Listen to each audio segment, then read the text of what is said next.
All right, Eric. I got to make a decision here. I got to get this going. Hey, Howard, listen. If he doesn't do it, I'll do it. All right, Eric. Thanks. All right, I love you. I love you. I mean, did I just tell him I loved him? Yes, you did. Be woozy over there from Eric's negotiation. You know what it is? For a minute, he sounded like a woman, so I got confused. All right, Robin, I'm going to let Eric the Midget have a shot at this. Oh. I think that it's a mistake. I'm going to let him have the shot. Because as Fred said, he's going to get everything he wants, and we won't get anything. Yeah. See, that's the thing. It's like, these are great opportunities to get celebrities, rock them on their heels a little bit.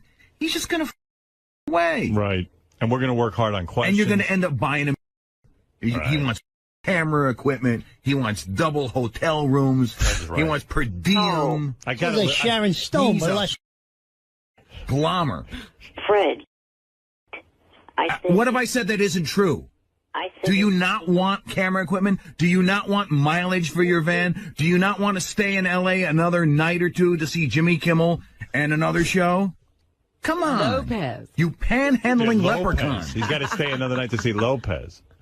If you'd shut up for a minute. If I'd shut up for a minute, you'd be putting your hand in my pocket to take my money. You're just going to let that joke go? What was that? Panhandling this guy's buzzing my balls.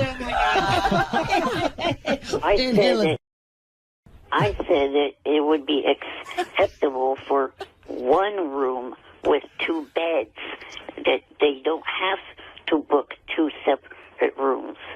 I mean, the kid needs a room. I mean, come on. Are we renting him a van? Yeah, but he's not going to give you what you want. No. Howard, he swears he's going to. Are you renting a van? Are you renting a van? Eric, am I stupid for believing you? No. You're really going to come through? Well, like he's going to tell you. You said on your website you'd never ask our questions. And to tell you an example of how hard-headed my dad is about the mileage, my roommate and I have to write down on a ledger every time we use that van, where we take it, how far we go, and everything like that. How old is this guy? What does his father know that we don't know where he takes this van? Yeah. He must be abusing the privilege. Of course he is. He says, Dad, I'm going to milk store. He's in Tanner. The guy, Eric's Look at him moose. Cattle wrestling. Eric's 38 years old. 38? 38 years old. Yeah. Whoa. Still doing with his father. Years my age, thank you. How old are you?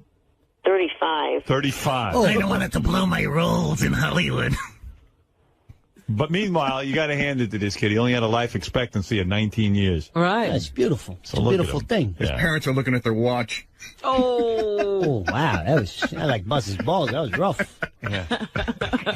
Cross the line. What's this guy? Kick him right down with Are dirt. you going to... Kicked him down 3 inches. Now he's smaller than a midget. Fred, Yes. to quote a movie title, drop Fred. Ooh. Why haven't your parents put you in a shoebox and left you in the desert? This guy's a bunch of bullshit. Why are you an ass? They deserve a for putting up with your nonsense. They really have to be the most remarkable people on the planet. And your buddy Jan, he deserves a medal too. All right, look, I don't know what to do. I don't know how this turned so ugly. I mean, listen, I still think it's a win-win situation for everyone in the audience. It's not a win-win, for sure. If he goes and we're going to yell at him for 2 weeks. Yeah, but you could yell at him at any time. All the expense, all the heartache, all the talented people that Gary, are going to be wasting. what are we talking about expense-wise here? What do we have to do with that stupid van? We got to what? So probably we either have to give him money for the van or we have to rent a van. If we're going to do the bit where we follow him from home, we got to send a camera guy up there, put him up in a hotel room for a night. Well, the camera guy is, so what? That's our camera guy. No, but I'm saying we got to pay for that. Well, yeah, but we'd have to do that anyway. Well, yeah, but the fear is that the camera guy, this was Doug's fear. The camera guy gets up there, we pay for the hotel, we pay the guy for the day, and then Eric says, no, I don't want you to shoot. Then that cost is wasted. I see. Then we got to get him there, pay for that. We got a hotel room for, Eric wants to stay an extra night so he can go see Jimmy Kimmel. It was it's a couple of grand. Oh, couple Well, of listen, grand. And you end up getting nothing. Eric can't ban us from filming him. No, if he's working for us, he's got to be open to all of the stuff we need to do. But Right. if you would let me speak, I'm trying to say that, Howard, the other day you understood why I didn't want to have a camera crew here at the house. Yeah, I don't want the Nobody camera. said in the house. I don't want the camera in the house, but Eric just said that. No, Eric, from the get-go, Doug sent you an email, and he said, we'll start with you when you get in the van. And you sent that scathing email. No. Yeah, I mean, that's unreasonable, Eric. No one wants that. I mean, why would Jan want that? The person would probably be kind of critiquing the way Jan drives or whatever. No, he's going to just film. He's not even allowed to be a participant in that kind of way. He's just supposed to observe what's going on. It's like a reality show. You're not going to get much. I mean, Well, that's it. You don't have to worry. Difficult. He's already being a... You're right. We don't care what he gets. He just needs to have the camera going. They want B-roll of you guys driving to the event. You got to let them do their job, Eric, you know? I'd be sleeping more. That's fine. funny. That works for us. He's not asking you to pretend to be something you're not. Right. That's my question. Is Jan allowed to? Are we allowed to shoot Jan? If we can't, then what's the point? Right, because he's attached to He's Eric. going to be completely a huge part of this. So if there's restrictions, like what restrictions, Eric, spell it out. Yeah, let's have it. Have the real deal. Is he going to be able to be on camera? Yeah, I mean, I could. See, you can't get a straight answer. Well, you know. What? You let me finish. I'm trying to say that as far as I'm concerned, just recording me at the event is fine. Why do you have to have all the extra build-up to the event? Because you're not going to do anything at the event, so at least we'll have some audio of you with the trip. Getting there Right. to do nothing. It's called insurance. And because you're a midget. Little midget walking a little Oompa Loompa, coming down the stairs, getting in the van, taking an hour and a half. You got 2 hours of material right here. You got a finger doing everything. Take the lid off the garbage. It's hilarious. Jim Brewer, what have you really... Jim Brewer. Who's Jim Brewer? I'm I going to worked hang with up him on you. 13 years ago. I worked with that guy. Howard, have we even addressed whether or not he's going to dress like a bee?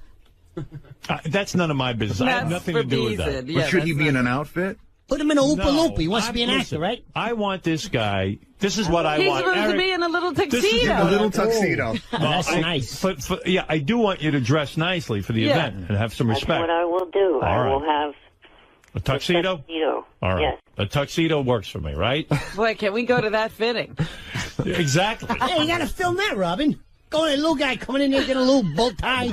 I still have my tux for my brother's wedding. There's no fitting needed. Oh, darn. Good. It's one less expense. All right. Listen, Eric, here's what I expect. And But- I got to put a stop to this because All I right, got a lot I of have things a to get question, to. though. I Yeah. have a question. Will the cameras be allowed in the hotel room for his getting ready?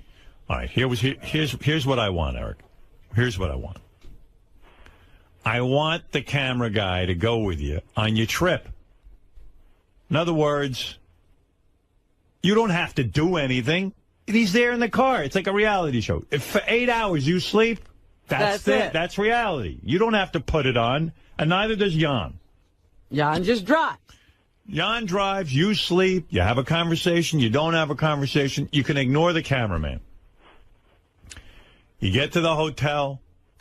The guys aren't going to live there with you. You do a few hours. You let the camera in. You let them sit there and tape you in the room. You're plotting your questions, whatever. I don't even care if they sit there and you're farting. I don't care. Just whatever it is. Don't get all uptight. I don't think that Jan wants to be on camera. See there? He's trying to manage Always it. a Listen, problem. Eric's got a problem. Always He's a got problem. listen, but Eric's got a problem. His guy is this Jan. In other words, he's handicapped. He needs somebody to help him on and off the toilet. So he's got to have Jan there. Poor bastard. What if Eric doesn't like this any more than you do. I mean, but the problem is, Eric, we want to shoot you. And Jan is a part of He's it. just going to corrupt everything. But You got to go listen, you got to take this up with Jan. I'm trying to say something. Let me say it. See, this is what it's going to be like on the red carpet. I know. All right. That in the red carpet situation, Jan could stand behind the cam and not have to worry about being on camera. He doesn't have to stand up there with me at the I see front what you're where I saying. ask the Doug, what about that? Do you want to just shoot the event? And, we could do that. I think we're going to miss. I think the gold is going to be getting to that red carpet. I agree. You know, I know. It's a shame. It's a shame. All right, Eric. So is he in or is he out? It sounds like he's out. I see. Yeah. I don't want to be out of this. But you have too many conditions. Yeah, it's restriction after restriction. We want to use you for the TV show. You know, we want to have you. We want to make all this happen. But I can't make it happen if I got all these restrictions. You understand? Can I talk to him? Sure. I'm going to let Joe Pesci talk to you. Maybe he'll talk to you. Go ahead. Listen, Eric, listen to me. This is an opportunity of a lifetime. You want to be an actor, right? So you got plenty of time to sit there and look in a mirror and start doing some scenes. So when these guys come along, you sit there and you sleep and you're doing 4 Out Thou, Romeo Juliet. This is a huge opportunity. You're okay? right. Yeah. Not only that, you're sitting there in the hotel room. Let them come in, and you're doing scenes from a movie. No, the problem is he's got Jan with him. You're not. Now I got to deal with Jan. Yeah. No. Get a Jan. Put him in another room. Let him play with yo-yo. I'm talking about this guy. He's got to be there while he's sitting there playing with yo-yo doing lines. Yeah. Let Yanni do the. Well, look. Can I say one thing there before he goes? Eric, listen. When I first started working here, I was in a meeting with the news team, and they said, we need someone to go cover high-pitch Eric in a bag and weighing it. And there was no question in my mind of how huge that opportunity was for me. I didn't ask about hotel rooms. I didn't ask about mileage. I didn't ask, I need this, I need that. I went. I stayed in that creep's apartment for 14 hours. What Shuli's saying, Eric, is he became part of my important part of my life and an important part of my team because he was can-do. You understand? Shuli was a listener sitting in a calling me, right? Just like you. Just like you. I was up the same hours you were. I used to say to Gary, that son of a... He's up for anything. I said, if I get over to Sirius, I'm bringing that guy over. That's what I liked his attitude. You, on the other hand. You are such a... And that's part of your beauty and all that, but really, he's never going to get anywhere with that attitude. You're always going to be a caller. He acts as if he deserves every amenity, and he hasn't done anything yet. You're a can't-do guy. I don't act like that, Robin. But, Eric, you know what the point is? This Shuli ended up coming over here. Now the f***er's on every channel. He is serious. He's almost the entire Sirius operation. Yeah, he's on every station. I tune on Jay Thomas. He's on. I tune on that miserable men show. He's on that. I tune in the news. He's on that. I tune in this show. Now he's here. Now this guy can have a book, and the first chapter says, "My life started with bag." That's right. And he doesn't have an attitude, and he's full sized. I mean, Buchwald now meets with Shuli for contract negotiations. And all of a sudden, I can't live without Shuli. Before, he was nothing. He was a fly. Now, all of a sudden, I can't live without him. He was like phone caller you were avoiding. Now he's running everything. You know, see him running around going, "Hey, can I stay an extra day for Kimmel?" Right. He never does that. Holy crap. And, Eric, you've done it your way all this time. You've only gotten 2 acting gigs. Imagine if you were can-do and you didn't say no and you didn't throw stipulations out there. Imagine how much work you'd actually be getting. You know what we should do, Shuli? Forget Jan. We should have you go with Eric the Midget. Let's go. And you wheel him around. I'm down. Let's do it. Good idea. Every day, put a new outfit on him. Yeah. Today, he's Sylvester Stallone. The next day, he's... Where's my Superman cape? Next day, he's Justin Bieber. Shuli, yeah. Get on the road with him. Can you dress him up as Superman? Iron Man, Superman, whatever you want. Just keep his clothes from him and then just dress him up in whatever you want. Yep. You could be Robert Downey Jr. Eric, what about Shuli going with you? What's Jan do for you that Shuli can't do? Do you got anything specific? Does Jan shower you and wipe? Shuli, will you shower this 5-month-old baby now? I could do that, no problem. Will you mind showering him? Mind? Of course not. Could you diaper him? It's every fan's dream come true. Eric, when he gets you in the shower, does he have to wash your balls? No, he does not. So all he's got to do is load you in the shower and you do the rest? Yeah, pretty much. All right. Well, then Shuli. I think he can handle it. What does he got to do, lift you like a baby, or has he got to, like, just hold you from under your armpits? The point that I'm trying to say is John gets paid by the state. So we'll pay him. He'll get paid by the state. What's that got to do with anything? Yeah. What's the difference? that would be taking money away from Jan. Well, Jan can be there. Doesn't Jan ever get a day off? Right. I'll be on camera, Jan, and he'll be off camera, Jan. I mean, Shuli's going to put you in the shower. He'll scrub you like a potato. I don't want to be on. A little lower. What? I don't want to be on cam in the. No, you're not going to be on cam in the Not shower. alone. Just, we'll be on cam together. Headed there. You don't mind being on cam with Shuli's in your head. Shuli does whatever it has to do. I'm a team player, man. Shuli's taking a shower with Eric. Not only that, this guy's 11 inches tall. Just throw him in a dishwasher. How about that, Eric? I'm like trapped in a salad spinner. He's clean. Hey, crystal clear, crystal clear. What about that? I'm 3 foot, you He's not 11 inches tall, Mr. Pesci. Apologize. He fit. I apologize. Put him in a dryer. Put him in a sink.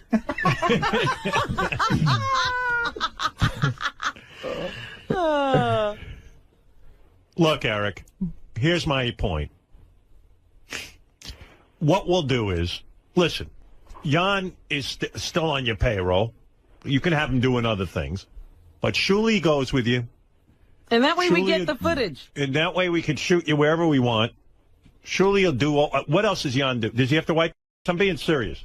No, he does not. All right. Does he have to load you onto the toilet?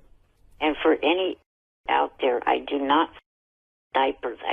Would you mind wearing a diaper while Shuli's in charge? I'll bring my daughter's diapers. For myself, like any other normal person. All right. You got regular underwears? Yes. All right. Man's man. So in other words, what Shuli would have to do is load you into the shower. Or the dishwasher. And what do you have to do? Does Shuli have to stand there while you shower, or like do you call him back in when you're done? I call him back in when I'm done. All right. So do you mind? I mean, you're going to have to hold. I don't mind. You don't care? I'm a team player, man. You tell me what you need from me, and I'm doing it. All right. Done deal. God, I love you. That's it. You make my life easy. That's why I love you. And you're funny and you're interesting. And it beats being on a phone for 4 hours waiting for you to pick up my call. Good for you. You know? Now I'm here. I wish I could put your brain in his head.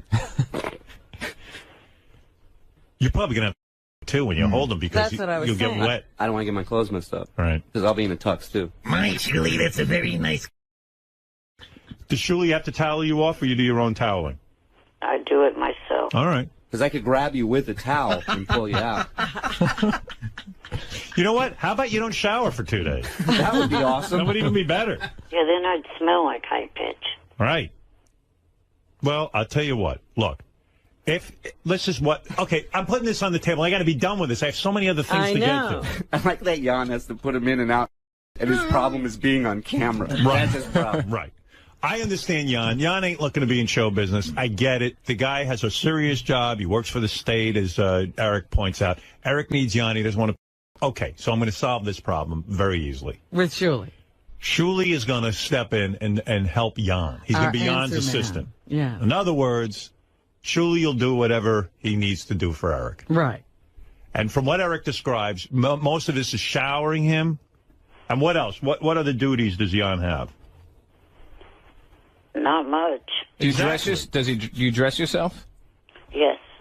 You want Shuli to lay out your clothes like a valet? Tell me. What do you want him to do? Well, that's kind of what Jan does, and he helps me with my socks and shoes. That's all. Do you mind helping him with his socks and shoes? No problem. You know, he's club-footed. Yeah. I'll go easy. All right. Take it he needs special help. You got to be gentle with his feet. Yes, because that foot's bruised. Oh. No, I'm sorry to hear We'll take that. it easy. All right. Seriously. Yeah. You'll help him with his shoe, and you'll put him in the shower. And if he needs a lift onto the toilet or whatever that he needs, you'll help him. Other than that, it sounds like he knows what he's doing. Put on his little booties. Right. And then you bring him go to the the event. red carpet. And Jan can be there. Jan cannot be there. Whatever it is, whatever Jan wants to do, can do. But Jan doesn't have to be. Doug, what do you think? This sounds great. Right. I still am not a believer that any of this is going to happen on the red carpet. Is this going to happen? Here's what can I tell you what I think? I think this is a complete agenda by Eric. I think he just wants to get to L.A. to meet celebrities, and he's using us and saying he's going to do it. And when it comes to the celebrities, he's going to introduce himself, say he's from the Howard Stern Show, say he's an actor, and not even get to the questions. Then you should never take his calls again. All right, here's what I'm going to do. That's what I really think. If he does that to me, I would never talk to him again. Banned. You've said that before. I know. You said that. You said that. There's no banning Eric from the show. Right. But now he really would make you look stupid if he did. Right. If you throw that out there. You're going to make me look stupid. I mean, come on. No, I will not. All right. Well, then, again, we have in the hole the interview with whatever her Brandy name is. Tallur, Robin. Yeah. Don't act like you don't know her name. So one of the things we're going to tell you, Eric, is you can't tell the celebrities you're from the Howard Stern Show, and you can't tell them you're an actor. Okay, that sounds good. All right. Okay, look. Eric, you're in. Shuli, you hear any nonsense, tell me, and we pull him right off the gig. You got it. The microphone, obviously, it's not going to say any, have any logo. No mic flags. No mic flags, as Doug says in the business. All right? Right. All right. Thank you, Eric. You're on. I'm going to call him later. I'm going to call him later and see how things have changed. Right. Shuli, you report to me. And Shuli, you can pull the plug on this anytime. You're completely in charge. Okay. If you and Doug tell me that there's nonsense afoot, right, get him out and book, I don't know, somebody else. Okay. We have a list of people who are waiting to do this. All right? You two are in charge. It's no longer up to me, Eric. Okay. If you f*** this up, they pull you right off.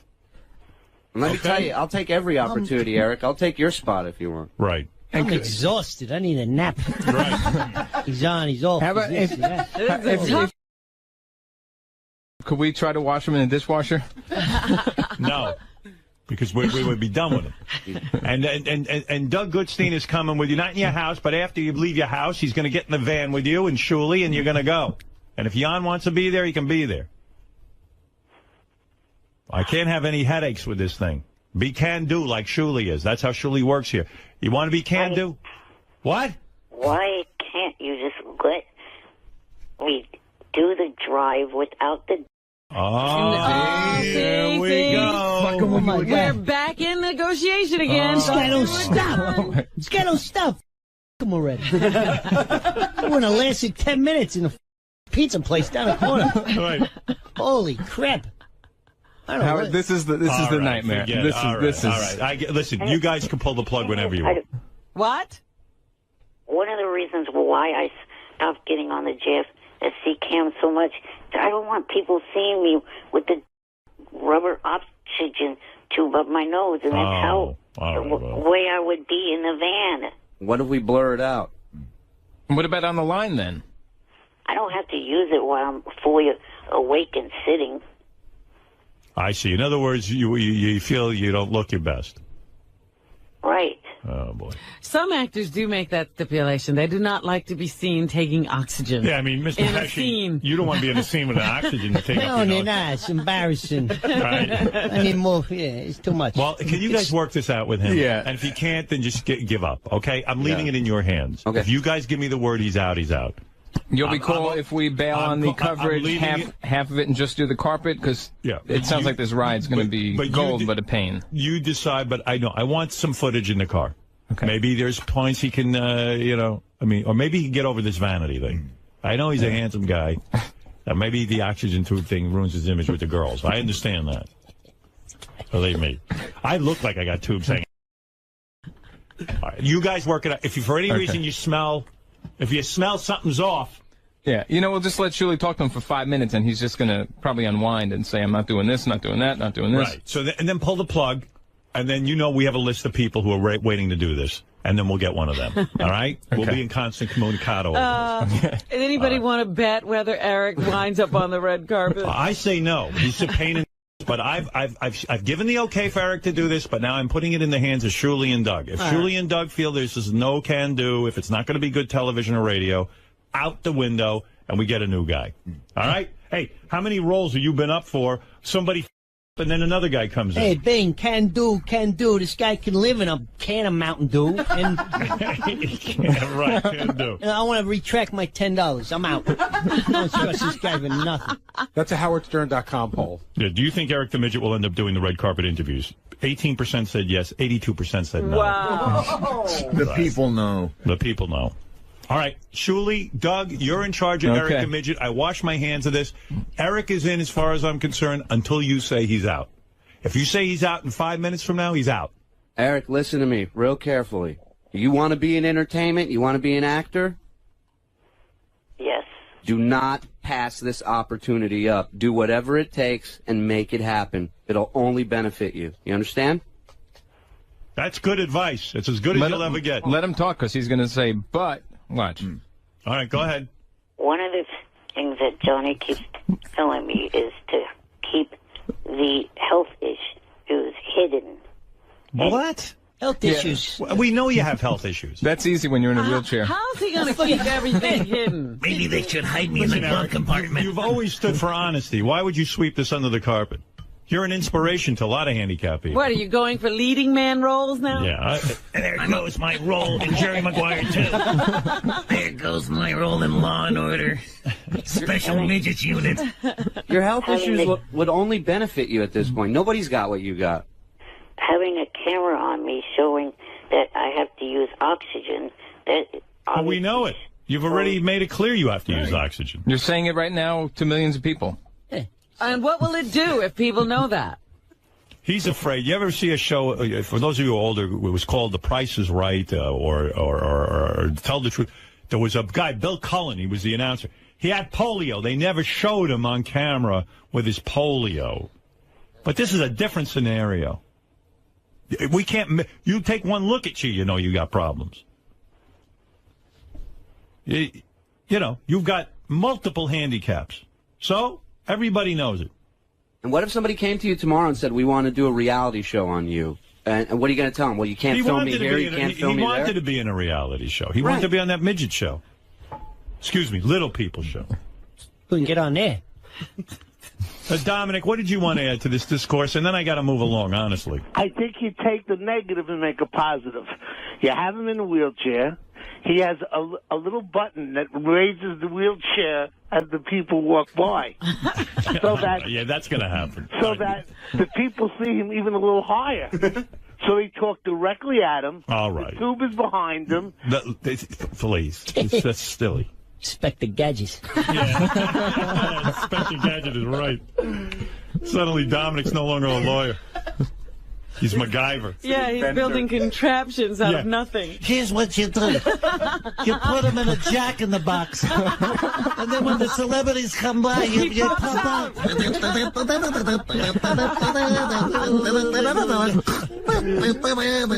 Some people love it. Some people get scared. Oh, look at Midget popping out of nowhere. Surprise.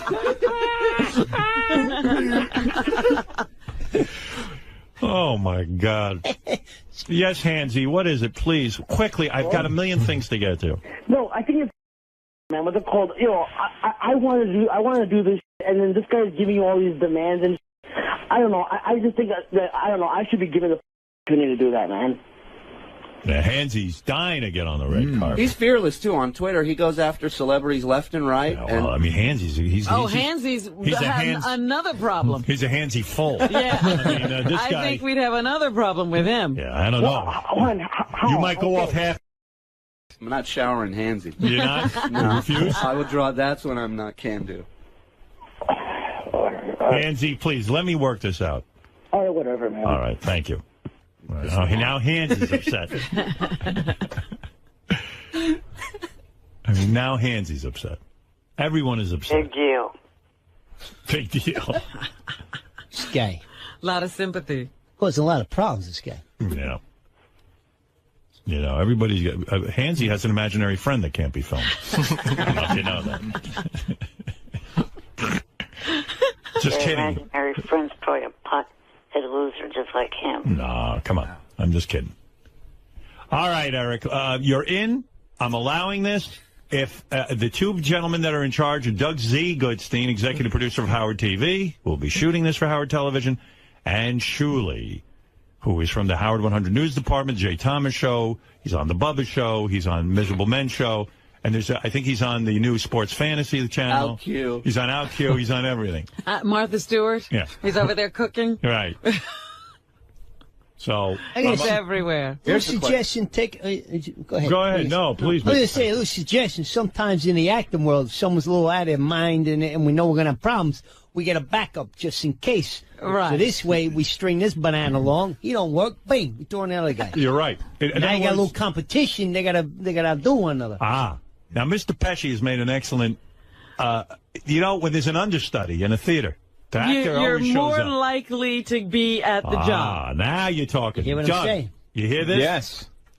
We got to salute. Thank God for you. Hey, who are we going to get? Who does Eric hate the most? That should be the understudy. Steve Langford. I have a list of people who want to do this. Ready to step in. Hey, watch this guy. Hey, film me here. Film me now. Hey, I want you on this shoot that you're doing for Howard TV and, of course, for Howard 100 and Howard 101. I want you to bring an understudy as well. So the understudy will be tagging along. Right. At any time, Eric can see this guy and see that this guy's ready to step in, and that'll keep him motivated. Who would be the most irritating to Eric? I know he doesn't like Jeff the Drunk. Now you don't. Oh, my God. Oh, man. Eric, if your understudies, take him right over so I don't get screwed. That's it. I need insurance. Howard, Jeff did leave me a message yesterday asking if he could do the interviews. Oh. Well, so he's Mr. already. Pesci, there you go. Done deal. There you go. I got you back. You're my number one guy, Eric. But don't let me see the understudy come in. It'll be sad, but at least we'll get something at least I'll get on tape. That's right. Show moves on. Jeff, you understand the concept of an understudy? I'll ask anybody anything. I don't give a no stipulations. You can film me, take it as don't care. And the understudy will be with Brandy Tallur. Right. That's right. He'll get the show. All right. Thank you, Eric.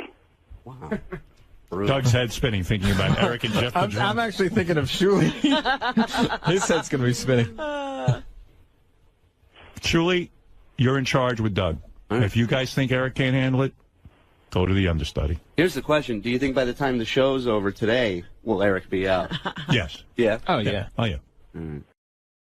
He's going to say something as soon as Shuli. I know it. I just know it. Or there's going to be an email with stipulations. I thought about it and blah, blah, blah, blah, blah.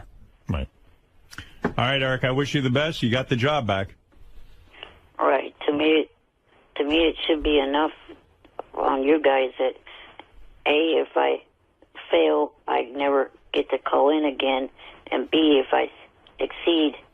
No, everyone around here knows I can't resist your phone and call. You can't resist us either. Right. No, that's not going to work out. And we get to bust your balls for months and months and months. Right. All right, Eric, you're on. You'll be on the red carpet. Let's make this work. All right. Thank you, and thank you, Jeff. You're welcome. All right. Thank you, Eric. And report to Shuli or Doug if you have problems, and then they can throw you the hell out. All right? Right. Right. Thank you. Dude. All right. Bye. Oh, yeah, like you should speak calling me retarded, half-wit. You're dumber than wipe. No, I'm not. I didn't get drunk in a car and crash. I didn't drive, douchebag. Oh, my God. I smell a great I love that they're going to be traveling together. Yeah. This is a... Are you kidding me? Give me some popcorn. I'm in. All right, guys. I got to go. I got to interview Jerry O'Connell. Bye, Joe Pesci. Take care. I was born with my disabilities. You caused yours. I didn't drive, douchebag. Let's call this special the odd-looking couple. You heard of the odd couple? This is the odd-looking couple. Eric, I do have to correct you. Jeff the Drunk was not driving drunk when he lost his arm. Someone else was driving. That seems to matter little to Eric. Cornfield? Like, weren't you in a cornfield? Yeah, but that was after he lost his arm. Yeah, that was after. I think Jeff was drunk in the car, but he wasn't driving. Right. Now he only drives drunk. No, I don't drive at all. You won't drive at all. Well, he doesn't have a license. Yeah, your license was taken away, but that's another story. Right. I suppose that did happen. Yeah. All right, Eric, Jeff, the understudy. Eric's the main guy. If Eric gives you guys a hot problem, go to Jeff, okay? Slide Jeff right in there. There you go. I'm on it.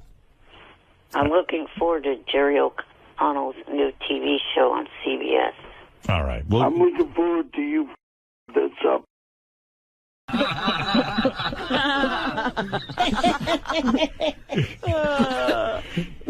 right, thank you. Just like everything you... No, it's not. It is. Everything up. Everything. And that's from Jeff. He's a real loser. All right, thank you, guys. Bye. Later. Good luck with this, Eric. Thank you. Thank you. All right, Eric the Midget, Jeff the Drunk, Shuli, Doug Goodstein, you're my team.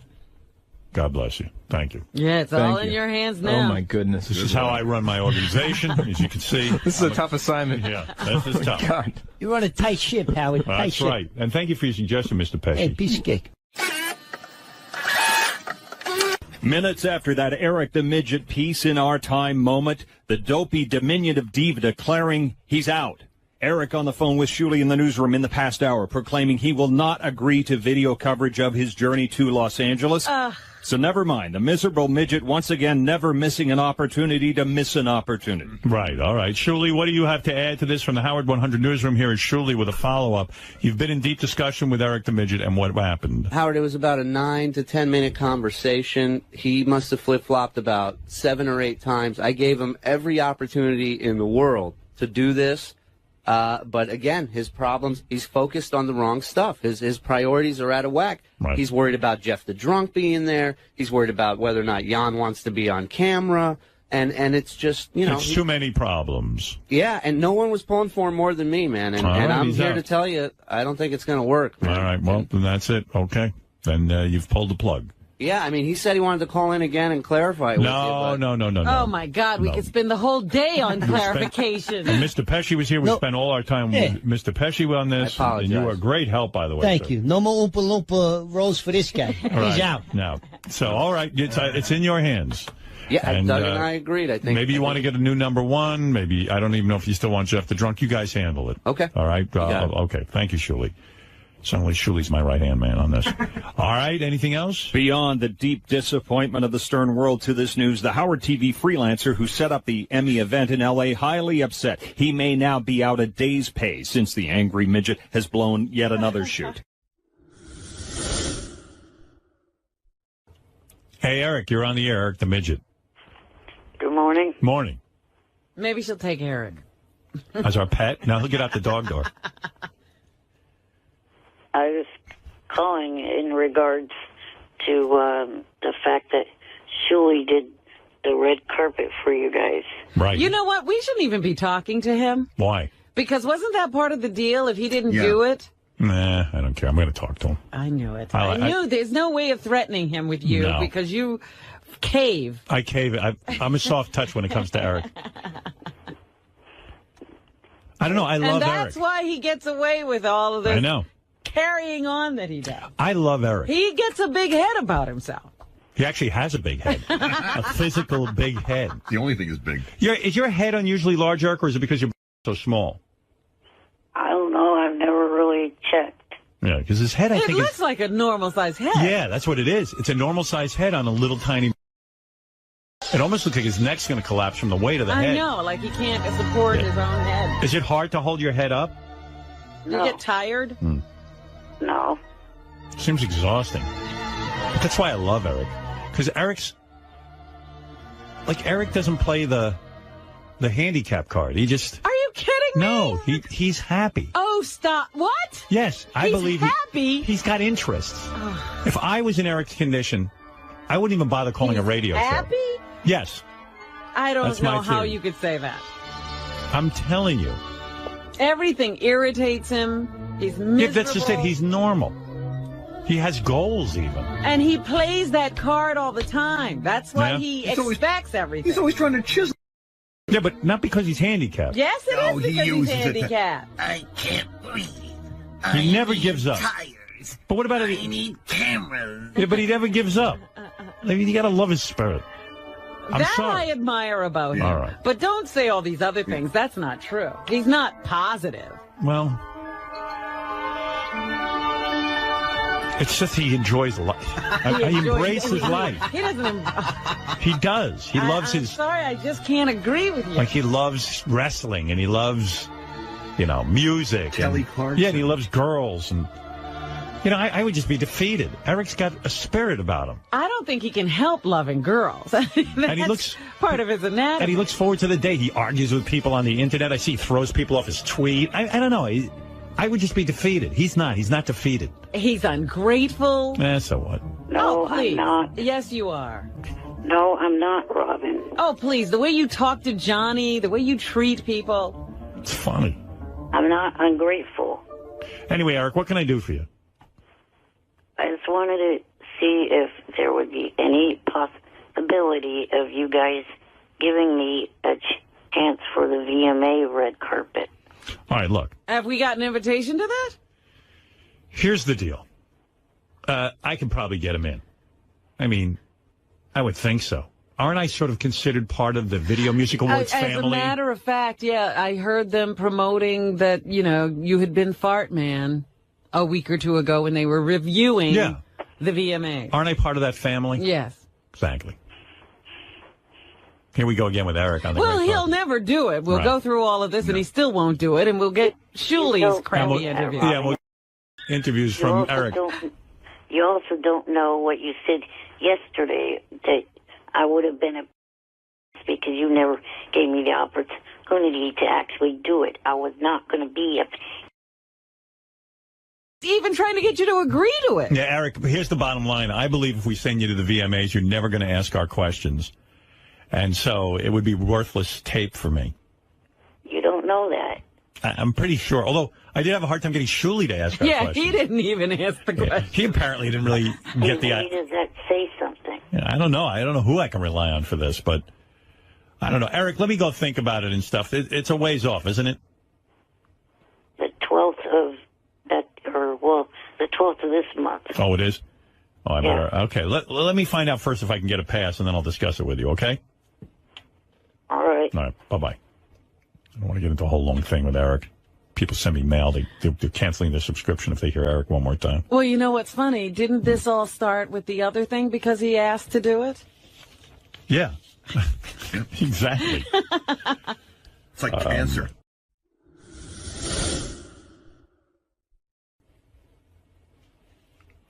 Let's go to, Eric the Midget. Oh, no. What? Let me see. Eric the Midget. Hey, Eric, I can't talk to you anymore. The emails are just overwhelmingly, people just hate you. I don't give it. Yeah, well, we do. Listen, I care. I got to have an audience. Listen to this. Please stop with Eric the Midget. I am so sick of that and I'm sick of your compassion for him. It's ridiculous. You're way too to him.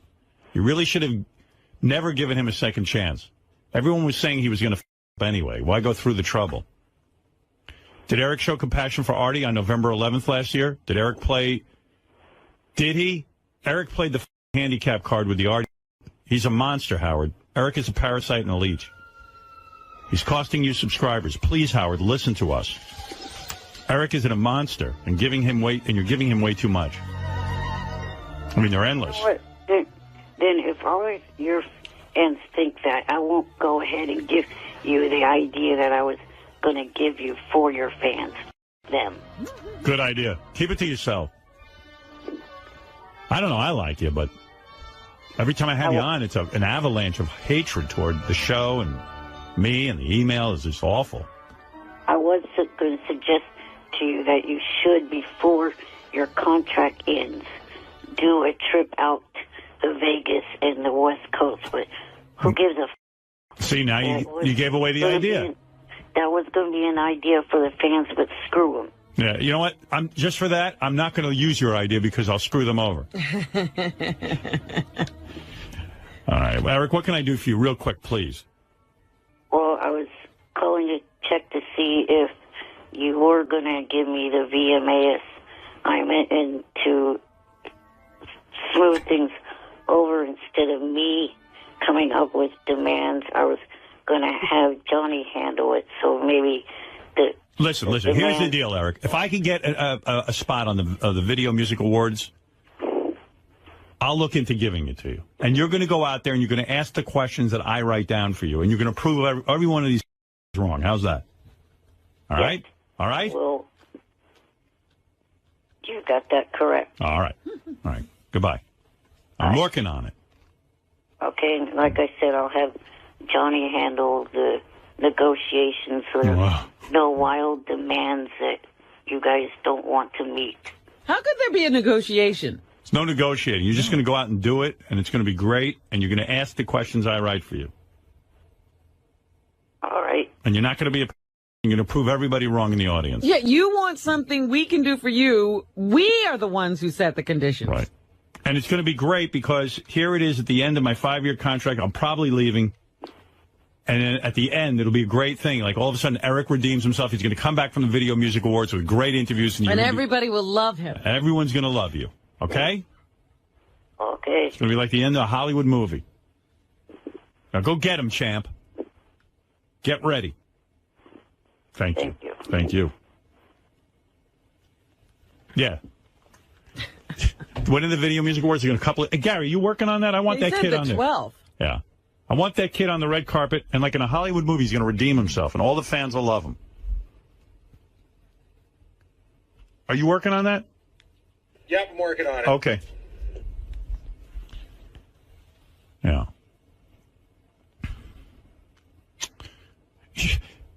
Around here, it's like a nut house. You should see the...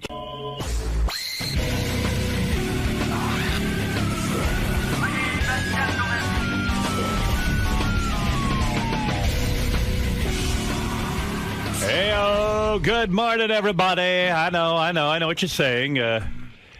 Is there anything exciting happening this morning in terms of an announcer? Well, listen to this. Listen to your announcer. I'm George Takei. See? And during this time of crisis, I'm reminded of the Japanese phrase gaman, which means to endure with fortitude and dignity. And to that I add hitonomi en, which means I proudly swallow. You're listening to the Howard Stern Show. And he does. Thank you, George. Wow. Good morning. Good morning. Good to see you. Good to see you all. My first visit with you all this year, the year 2011. Is that right? It is. This is the first time. It's been 4 months since I last saw you all. You know, it's just been too long, my friend. Much I've missed too long. him, yes. I was wondering when you were going to get back in here. Live long and prosper. I am living long and prospering and getting up every morning at 4 a.m. for you all. Doing any... by the way, George turned 70... Not yet. Not yet. When are you turning? On April the 20th, I turned 74. Unbelievable. Wow. You're in great shape. I saw you this morning in the hallway, and I said, man, this guy looks healthy and fit. I mean, you look good. Well, I believe in the law of nature, and, you know, I'm a law-abiding guy. I just go by what But it does make you angry that you take such incredible care of yourself. I mean... What is it? Why would it make him angry? It's not because incredible. His partner, Brad, is not thin. Oh, that part. Well, I try to restrain myself because I was scolded by you last year. No, but between us, I know what you're saying. Yeah. You know, when one person works so hard on their physique, I mean, you do. I mean, it ain't easy staying thin. I'm sure you watch what you eat. I'm sure you work out. And you do all of that. I do all that. You can. Does Brad just lie around? Does he not try? Well, you know, he doesn't. used to be fantastic looking. I mean, he was an outstanding marathoner. But now when I'm doing my exercises in the morning, at least he walks with me in the morning. He will walk. He will walk. But he just is there at his computer while I'm doing my sit-ups and push-ups. Doesn't that irritate you? I mean, you're doing sit-ups and push-ups, and he's like just sitting there at the computer. And you know something? I'm going to tell you. You know, Beth and I work out together. We go for runs and stuff like that. That's fantastic. I really admire that. And I like that because, like she even says, you know, I would have a hard time, she said, with you if you didn't take care of yourself, you know, and I think vice versa. You know, as much as I want to say it shouldn't be a big deal, but it is. I mean, you do want someone to be reasonably fit, right? Exactly. And it isn't really that hard. It becomes part of your daily routine, well, like what brushing happened? your teeth. Brad was a marathoner. Yep. And what happened? He one day just quit? He used to be a journalist, economics journalist, and that was a high-pressure job. And he smoked back then, too. Oh. And, so he had all his bad habits from the journalistic world. And it eventually caught up with him. He became my manager, and he didn't have to have those pressures. So when you guys are naked and you see him, he's pudgy, and you want to see him ripped. Exactly. At least thin. I use a lot of imagination when I'm with him. Do you turn off the lights? Do you put the lights down low? No, because I'm a visual as well as tactile guy. Yeah, but do you ever go like, you know what, okay, Brad's a heavy guy, so what I'll do is I'll turn the lights down low, or maybe what I could do is just stare at a certain part of him so that I don't see how fat he is. Well, I try to, we wrestle, as you know. Right. Yes. And I search for the musculature. Did I say it right? Musculature? Yeah. When you say you search for the musculature, what does that involve? In other words, what do you do? I mean, what do you mean you search? Squeezing him real tight. To feel the muscles, to get through the fat to the muscle? Right. Oh, dear. Poor you.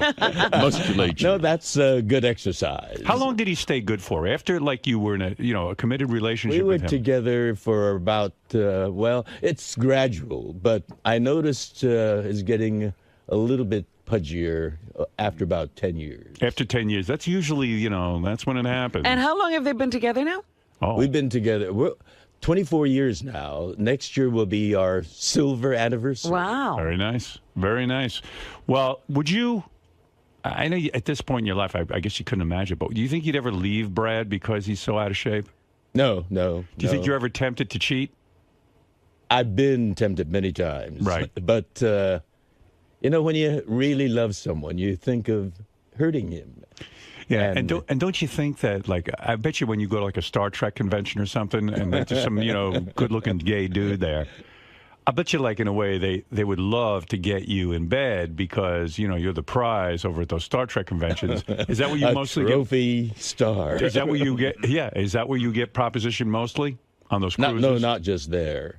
There are... and these guys innuendos handed to me and these guys in are bars. Young. And these guys are young. They're young. Yeah. What is the line? What do they say? Hi, sugar tits. Oh, sugar tits. You are mine. You know what it is, though? I mean, they see you. You're an older guy. You're successful. They're looking for sugar daddy. And you're in good shape. Well, that's always in the back of my mind, the sugar daddy part. Well, like I always say, there's nothing sadder than an old queen. Exactly. But, you don't play that part of old queen. I mean, you're spry, you know what I mean? These guys could get into it. But I want to know, like, what are the innuendos? What is the little thing they drop? A load. Tactile little things, Like they touch you? Yes. Ah. And, the juices start happening. A lingering hand. The electricity flows. What are you doing in these bars alone anyway? No, we're together there. Right. But, some of these guys are pretty... forward. Cheeky. And they'll do it right in front of Brad. No, not right in front. Oh, he waits till he... We're not like attached at the navels, I see. We roam around, and it's when... Nobody respects... No one respects your marriage. It's terrible. Isn't that terrible? Yeah. We defend. They call it in defense of marriage, that law. Yes. Well, we defend our marriage. And those people that are so-called married, they need to start defending theirs and not poking their nose Never mind into that. others. Do you constantly say to the guys in the bar and stuff when they hit on you, do you say, like, are you constantly saying, I can't, I'm married? Like, do you find yourself saying that? It's not constant. You're creating an image where I'm being constantly promised. He's barraged. But when it has happened, do you just say, look, I'm married and I can't mess around with you? I show them my Navajo ring. Right.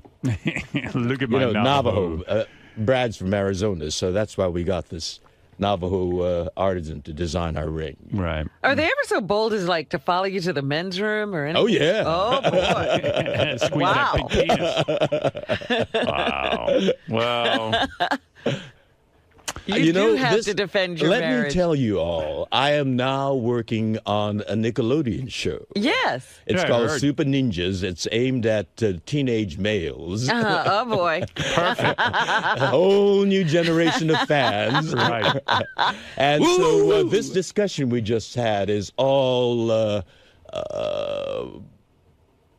Oh, well, we're on Sirius, aren't we? Yeah. Good. Well, that's the point. I mean, that's what's so beautiful about Sirius. Isn't it wonderful? You can have an X-rated conversation and know that these young boys, these impressionable boys, aren't listening to it. I mean, the parents have control over That's right. It's a pay service. But ninjas are everywhere. Yeah. So how's that going? How's the career going?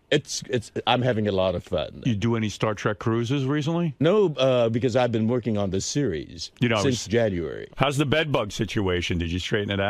Well, we arrived last night, and we slept in that bed, and I think the beagle did its job. Yeah, good. I'm not scratching at all. Excellent. No bites. Thank God. So you've had to check that again by the dogs and everything? No. We haven't had it checked out. I just am not scratching. Good. Okay, so that's good. Maybe you killed off all your bed bugs.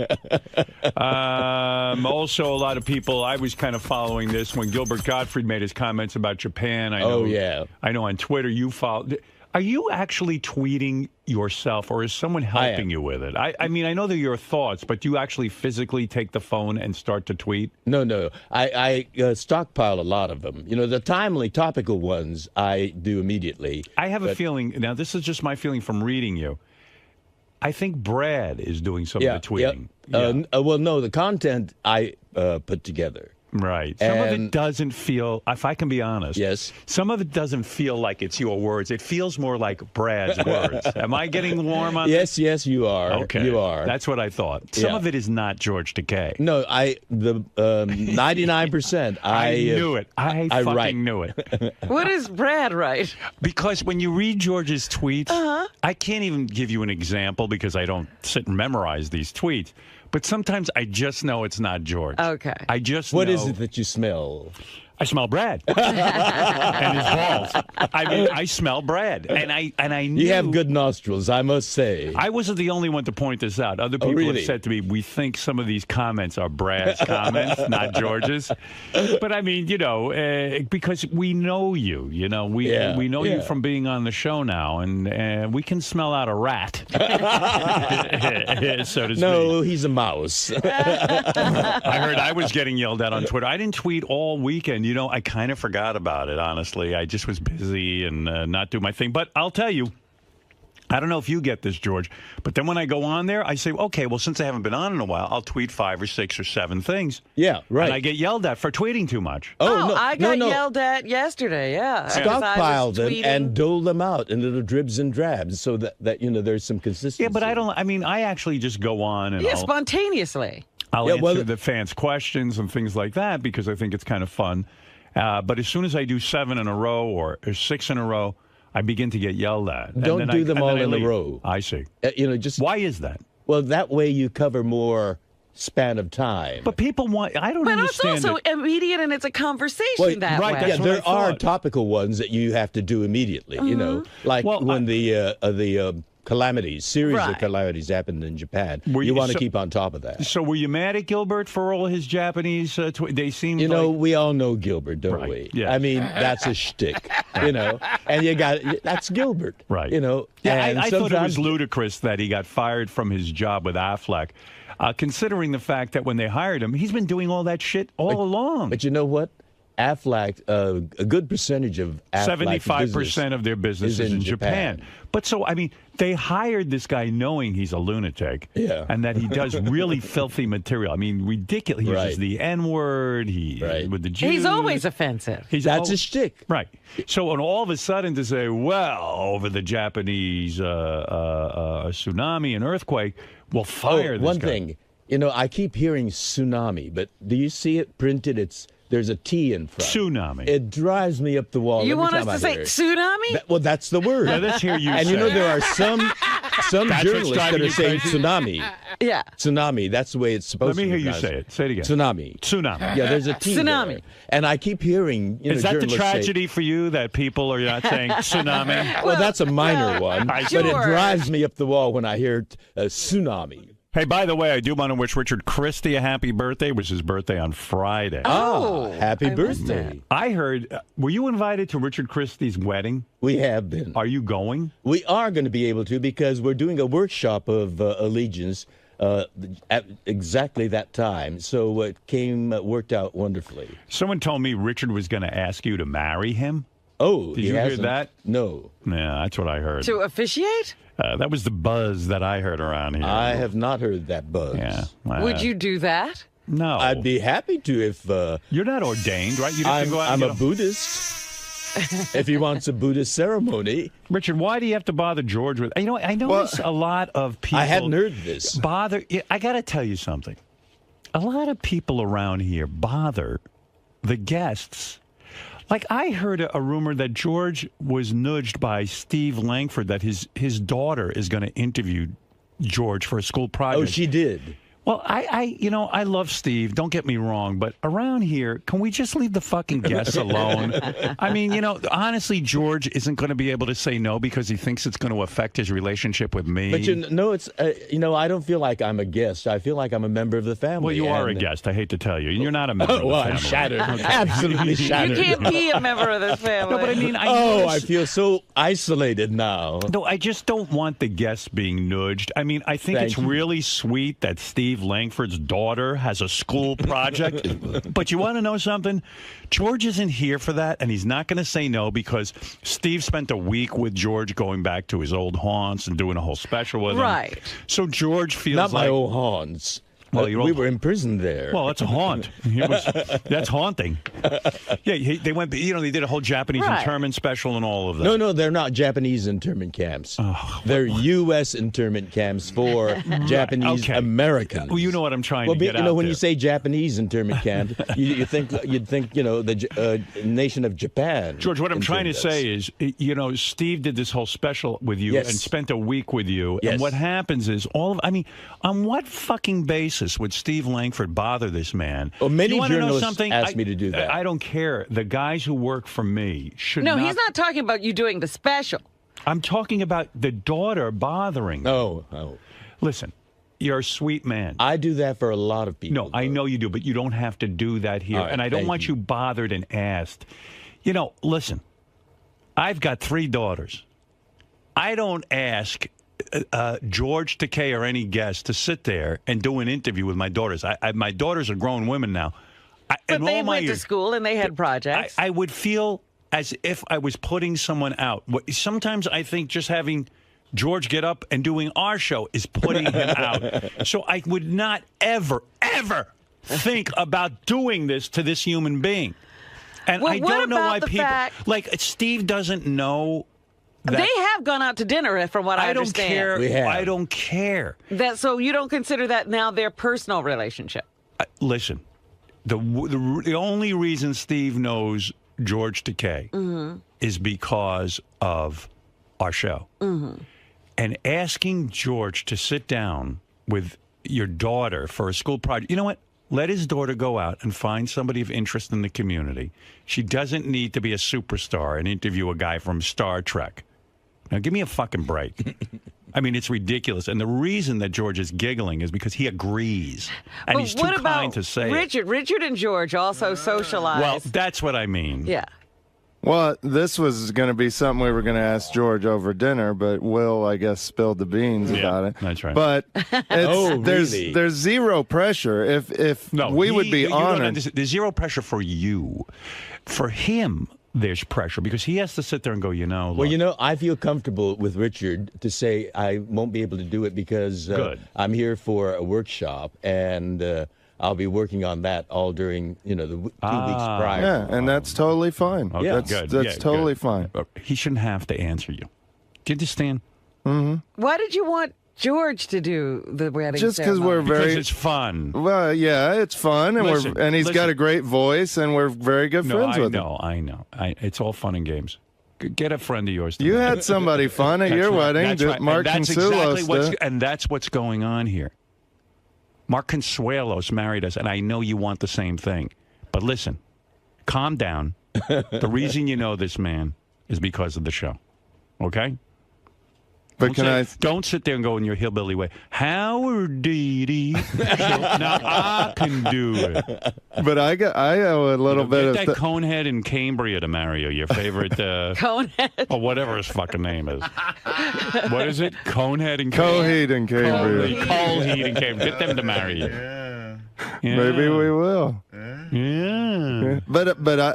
You know, in sort of a way, George is here because of me, too. I remember I pitched him at a meeting. And you're only here because I'm insane, okay? So just remember that. And I thank you for having me. Right, now get out of here and leave everyone alone. Okay. All right, good. And go back and make phony phone calls. I haven't seen any new ones in a while. I want to see 3 a day. We got a brand new one that you loved that you only played once. It's true. Yeah. But that was last And week. we got a new one we're editing for this week, right. too. Now Should have it by tomorrow. Quickly go at it. You're wasting time. He's busy plotting that wedding ad. Oh, I didn't know that there was such a plot about to be hatched. Well, I heard that you're getting... You see what I mean?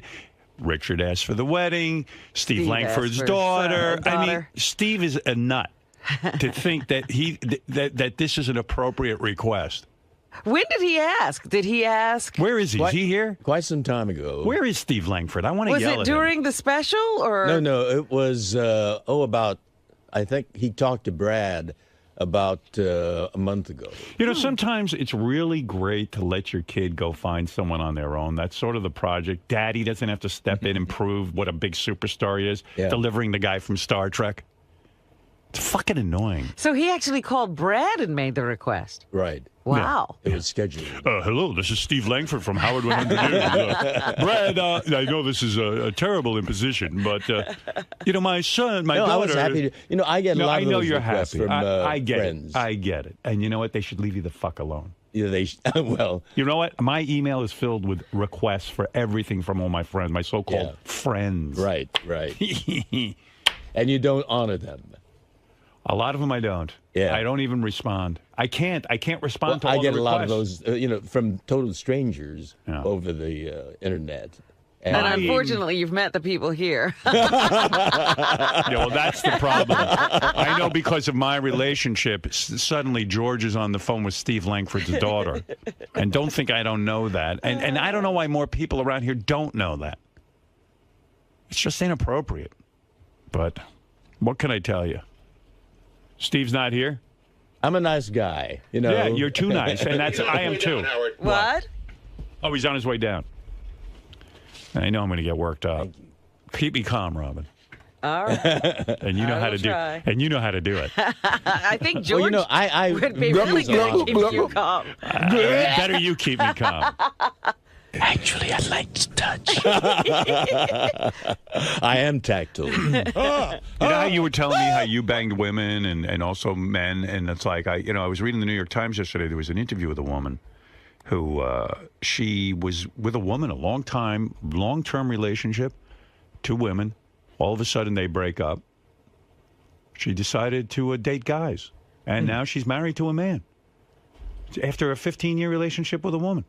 There's truly bisexuality. I used to think there's no such thing as bisexuality. Now I'm starting to think there is. I think there is. I mean, the human animal has a lot of senses. And do you consider yourself bisexual? I was, but now You're gay. I think I'm monosexual. Yeah. Just one sex. Brad. You're Brad sexual. Yeah. We've shared so much in common.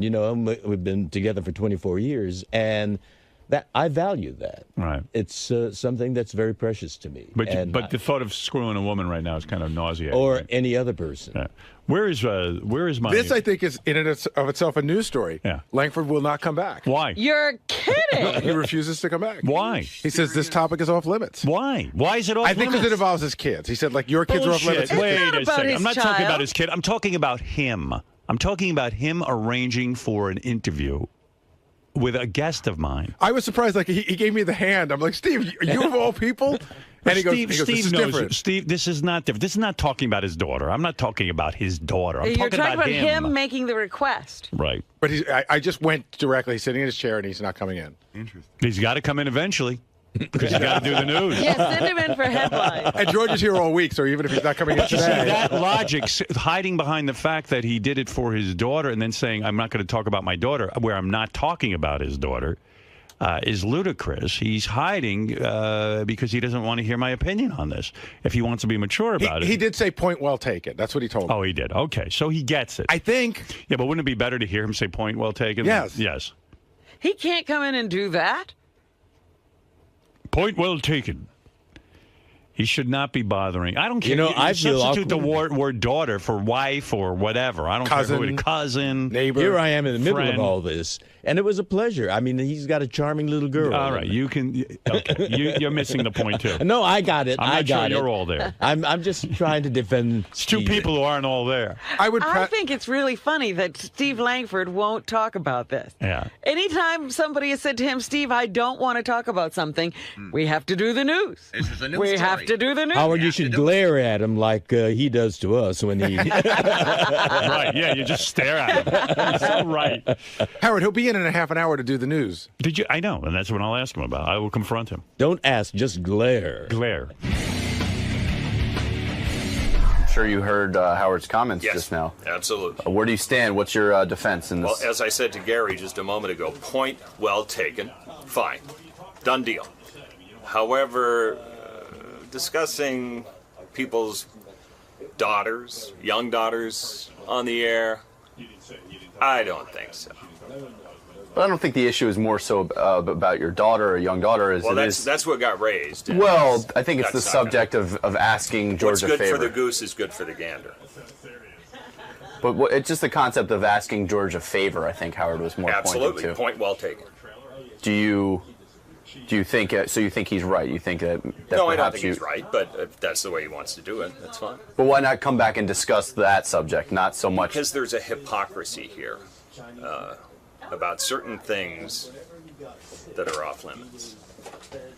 So are you saying certain things are off limits for Howard, but Yes, but now that the tables have turned and it's your turn to go in? Yeah. So you basically more so have a problem with Howard would be unwilling to discuss something like this. We would never, in a million years, raise those kind of subjects.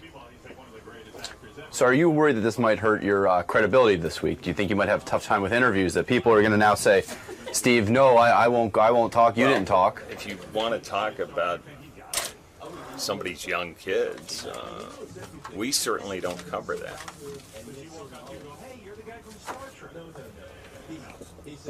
Okay, sir. I see you are unwavering on your stance. No, listen, that's the way he wants to do it. It's fine. I understand. Absolutely. But the same rules apply to you as well. Level playing field. It's the American way. Richard, is it frustrating or disappointing to you when Howard criticizes you using the show, so to speak? No, I'm used to it by now. I'm used to the criticism. I've been here almost 7 years. It goes with the territory. So why did you still decide to ask George, or why are you still planning? Well, we weren't even for sure that's just somebody we had in mind that'd be, a great person to do it, because we're not doing a religious wedding, and we probably just have one of our friends do it. So I guess next in line will be Lisa or Greg Carmel, the cameraman. I'm excellent. I'm actually ordained online, so. I am too. I'm a Dudist priest. I'm ordained at the Church of Lebowski, and I can actually marry people, so Sal and I are available to marry people now. You abide? The dude abides. We'll abide your wedding. Good luck with that. Thank you, Rick. Thank you. All right. Any apprehension from your part in seeing, one of your best buddies get married? You don't seem to be too high on the subject of marriage and the concept of marriage these days. Listen. Everybody's different. It's all peaks and valleys. That's the way marriage works. He's getting married. Right now, he's in that mode of peaches and cream. Everything's going to be fantastic. And you know what? I hope it stays that way for the rest of his life. But do you see your friend headed towards a multi-car pileup right now? Listen, if somebody's going to jump, you can only get so many cops to say don't do it. They're going to jump. That's it. I just hope that when he lands, it's going to be on something nice, soft, and cuddly. For the rest of his life. I'm very happy for him, and I think Kristen's a phenomenal girl, so... And, you know, to me, Richard's already married. He's married to me. He's my wife. He's the wife I always wanted. So, I look at his marriage almost like as a roommate, and I'm the real husband. And he's my real wife. She's just going to keep him warm at night, that's it. As long as she makes him happy, and I know she will, because she's a great girl, and he'll make her happy. You just know that every morning around 5 he returns to you. Absolutely. He gets all cleaned up, relieved, whatever he needs to do is done, and he comes to me fresh, squeaky clean, and ready to roll. Smelling like a rose. Dipped in dog shit. You know, I tried on April Fool's, Robin. You thwarted me. But I tried on April Fool's to start an April Fool's joke where I was replacing Charlie Sheen on 2.5 Men. It lasted all of 10 seconds. As Robin goes, oh, this is April Fool's. Fred should have told. Fred said to me over the weekend, he said, you know, it would have been better if you had like Steve Langford come in and report that he heard a rumor about it. Right, and then I could have been somewhat would have caught. thrown everybody off track. Meanwhile, how good an idea is that? I'd be terrific. If I do say so myself. I'm not taking over. The thing is, people can't believe it because you're so needed here. But believe me, I got news for you. I ain't doing anything. I do this show and I do Howard TV. God bless, and that's that. Well, that's why I said it was a joke. Yeah. People know that. I told Robin I read a script that was pretty good, and they offered me this movie role, and I like doing that. Oh, you should have. No, I'm not going to do it. I've been thinking about it. I don't want to do a movie. Yeah, but I don't want to. Why? Because, you know what? I'm not an actor. I do enjoy the process of being in a movie, but... Well, you bring your personality. Most movie stars are that. I don't know that I could do this role either because it involves me like getting into some... Not pornographic, but like a heavy sort of make-out petting scenes with this chick who's obviously a hot chick. It's a movie, and she plays a hot chick. And I'm just wondering, I think Beth would freak the fuck out. Did you discuss it with her at all? Yeah, I discussed it with her. She goes, all right. What'd she say? She goes, I know what I got to do. That was that. I mean, I said, but honey, it's You're a movie. acting. You're acting. She knows me. I ain't no actor. There's no acting when you're kissing somebody. That's she a real knows kiss. me. When I kiss, well, I got news for you. I don't know about. I mean, I don't know what in some of your movies. I don't know if you did anything romantic. Did you ever do a romantic scene in a movie? I've kissed on screen. Yes. Yeah, but those were girls. Do you ever kiss a dude in a movie? And I'll bet you really get excited. I bet you if I were given that opportunity, I'd do it, and Brad would probably understand. And he might understand, but you get a boner, you probably end up in the dressing room with this guy blowing you. No, I wouldn't do that. Bullshit. I would not do that. You know what? Sometimes things happen. I am an actor. Yeah. I can create the illusion. George, you've never actually had this happen to you. That's right. So how do you really know All how I know you would is react? On Private Parts, I did a couple of scenes with Mary McCormick where there was no kissing involved in the script, no making out, no feeling up. I made out with her and felt her up anyway. Every time? Every time. And you can see the surprise on her face. On screen. Yeah, you could see the look. You're an actor. You were acting. I was like, fuck that. I got a chance here to do something with a hot chick. Why not? Why shouldn't I do it? Absolutely. And I popped a real boner when I was in the bathtub with that naked girl, Melanie Good. Yeah. I popped an actual fucking boner. Of course you would. Yeah. So what am I going to tell you? I was all worked up. But... So if he'd been kissing her, but your soul and he was wasn't in his there. underwear. Well, my soul was there. Let me tell you something. I'm going to tell you something. I'm an actor, but my penis is an actor. Your penis is a real. My penis is for real. My penis don't know I'm acting. No, I better left not doing it. You want to know something? The truth? I love that woman so much that I could do the movie and not think twice about it. But I don't know. She would probably freak out because you know what? I got news for you. If she took on a role something where she's making out with some dude, it would bother the shit out of me. And you're not just kissing them once. Right. There's take after take and setups and reshoots. And that's why it's not sexy. Please. You know what? On tomorrow's with show, about 30 people watching you. Tomorrow's show, I'm bringing in this guy. He's 25 years old. Yeah. He's going to do a love scene with you. You're both going to have your shirts off. Bed. It's a script. I'm going to give you the script. You'll read it. And then it'll cause for you both to take off your shirts. He's very muscular, this guy I have in mind for the part. And you're going to rub each other's chests and make out. I will tell Brad tonight, and I will tell him I'm acting, and it will not be consummated. I am going to be acting, and yes, all right, bring it on. Bring him on. Anyway, it's going to be a great movie. It's George. It starts out, George is in an internment camp. But it's like Animal House. It's a fun internment camp, like Hogan's Heroes kind of thing. Well, they're breaking out. It's like that. Yeah, it's going to be fun. It's World War II. Break out together. George is in Arizona. The guards love him, and one of the guards falls in love with George. And it's hot there, so we take our shirts off. That's right. It's sweaty. And then you have to wrestle. You know what we have to do? We have to put a meter on George to see if he's acting or if this is real. Well, as Howard said, I can be acting, but there's a certain anatomical things that don't know that. And Brad will tell you he's acting when he's on the phone to his attorney. Anyway, so Charlie Can I bring, I was going to say Artie, Brad here? Yes. And have him be witness to it? That's right. I want him to watch. Oh, my goodness. Yeah, it's great. In this one scene I want you to do, this is where you blow the guard to get a weekend pass from the camp. And you have to really... he will not allow that. No, he won't. The guy won't come. Just, just kiss it a few times. And then the guard goes, "Oh, you think you can blow me and get a secret pass? That's it for you." Then he ties you up naked and he sticks an eel in your ass. This is the Howard Stern Show.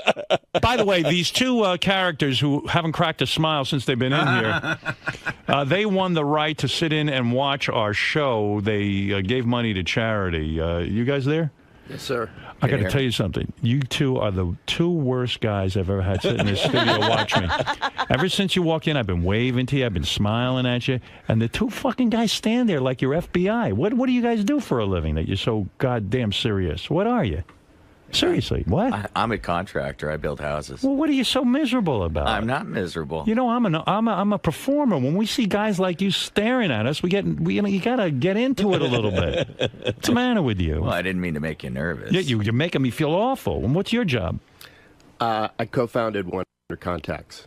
100 Contacts? What's that? The thing where you call and you get your contacts sent to you. Contact lenses. Oh, that's good. Now that's good. Who wants to go for their contact lenses? That's a brilliant lenses? idea. You must be incredibly wealthy. No wonder you're staring at me like I'm from Mars. Probably got those contacts in, that's all.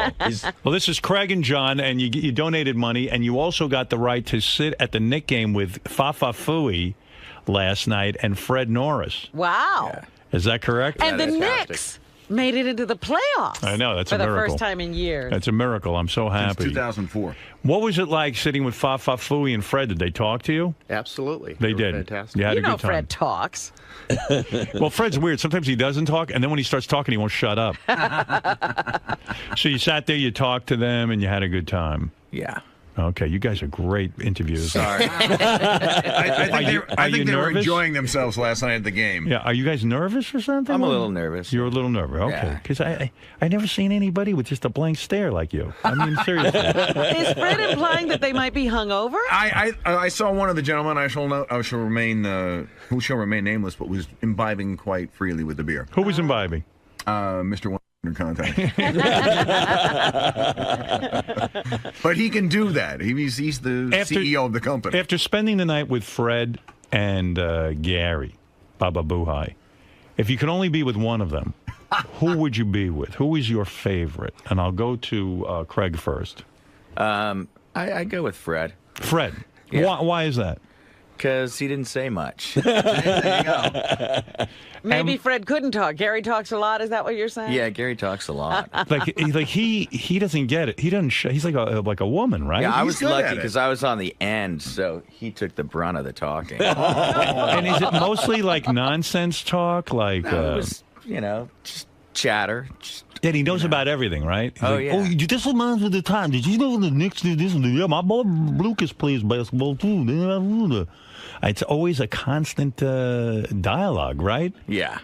Would you rather have Gary not been there and just gone with Fred? No. I had a great time. Yeah, it was cool. It was a good game, too. Yeah, it was a really good game. John, it's hard to watch the game and sit with those guys at the same time because it's a really loud. It's a sporting event, right? And you want to see the game, right? At the same time, you want to talk to those guys, but you can't really have a conversation. So. Well, Gary should understand that. I mean, wait, he's talking through the whole game, right? Kind of. What is he talking about?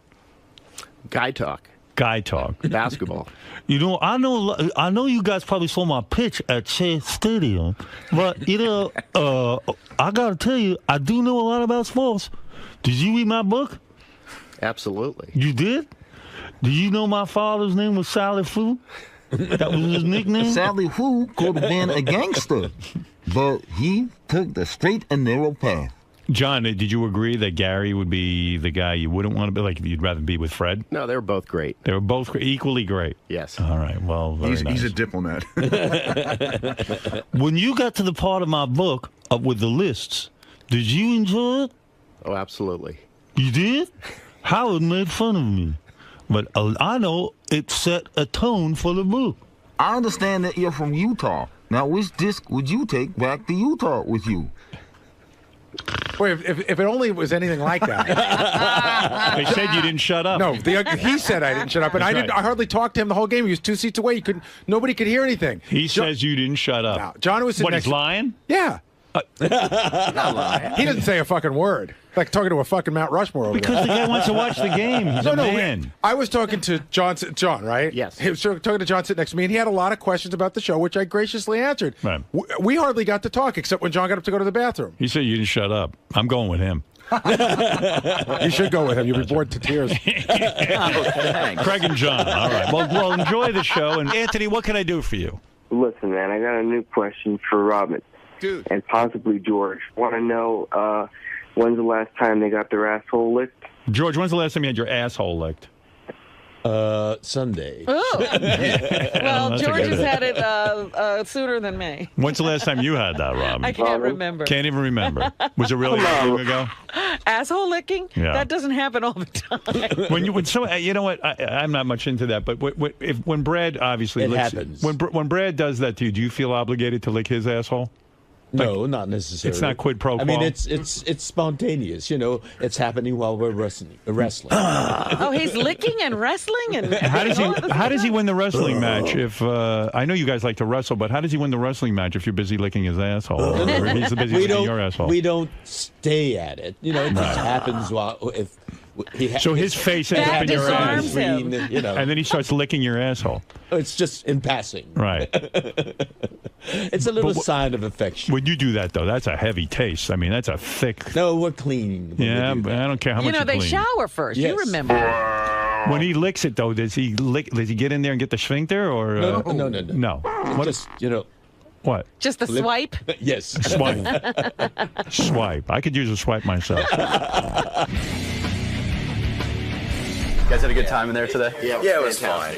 You afraid you might have stepped on Gary a little bit, or is it? No, yeah, he misunderstood it a little bit. All I was saying is I heard him and John talking the whole time. It wasn't anything big, but I could hear him. It was loud at the game, so I couldn't really contribute to the conversation at all.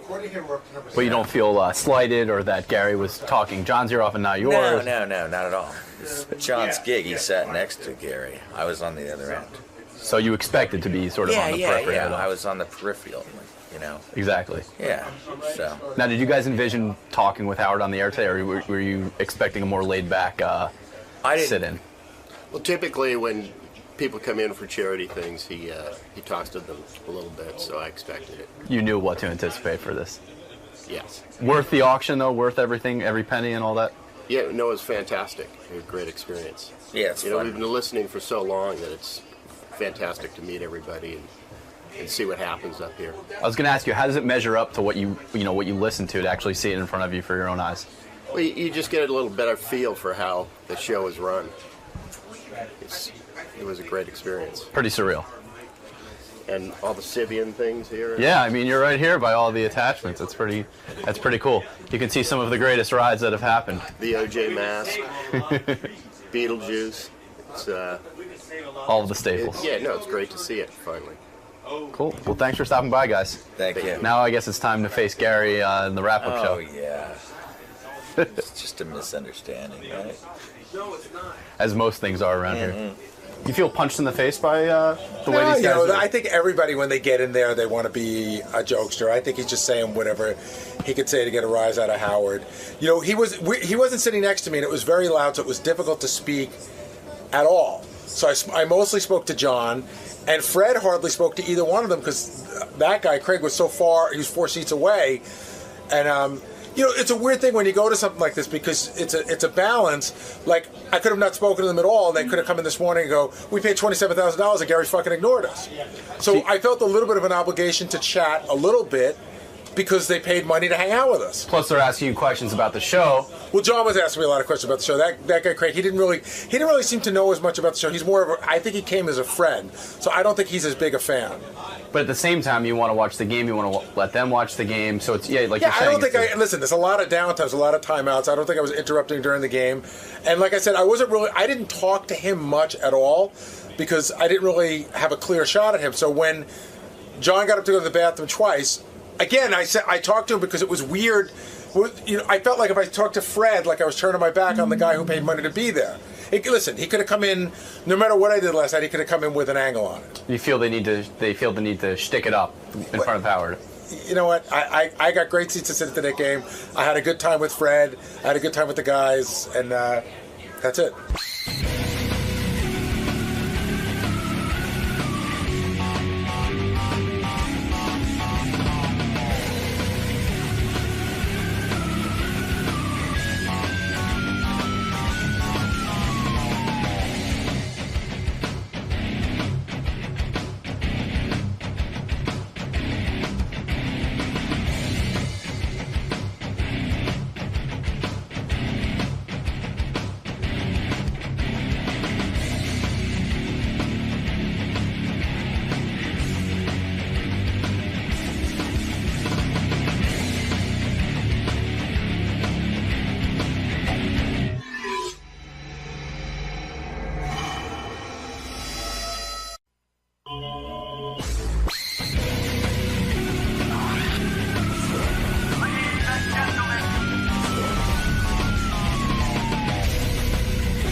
Wheels, go ahead. You have the.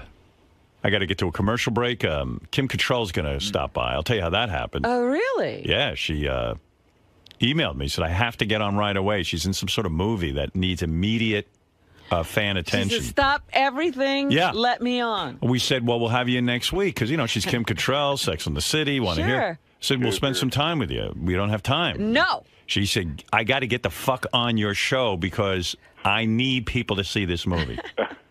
I should have ride the Sibian. Yeah, I should have said to her, well, you got to ride the Sibian. No conditions? You just let her on? What am I going to tell you? So I said, we don't have a lot of time, but I'd be happy to let you come in and say hi to the audience and tell them. Tell them about your movie. Yeah, give them the pitch.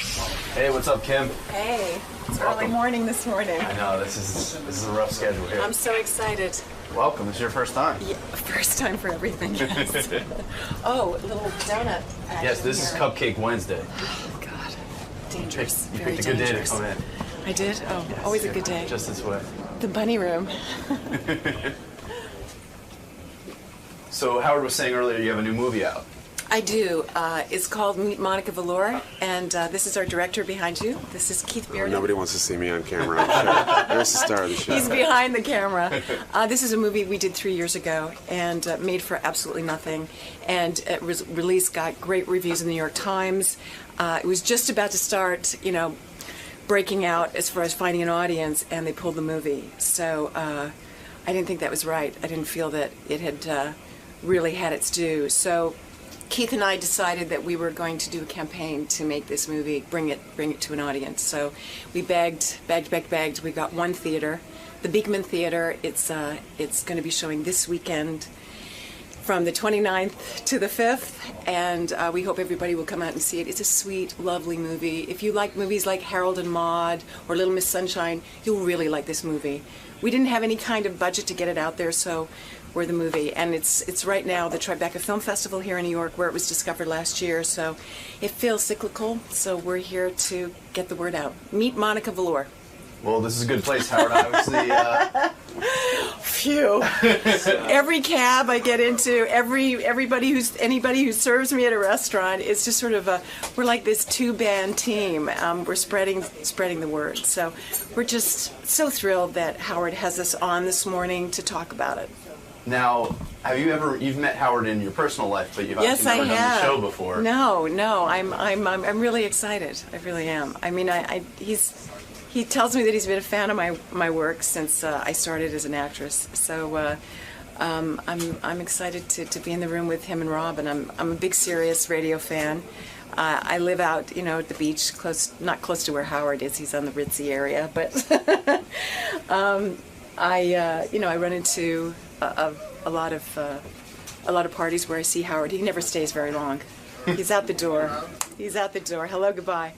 But when I have had those chance meetings, he has told me how much he's enjoyed my work. So we'll see what happens today.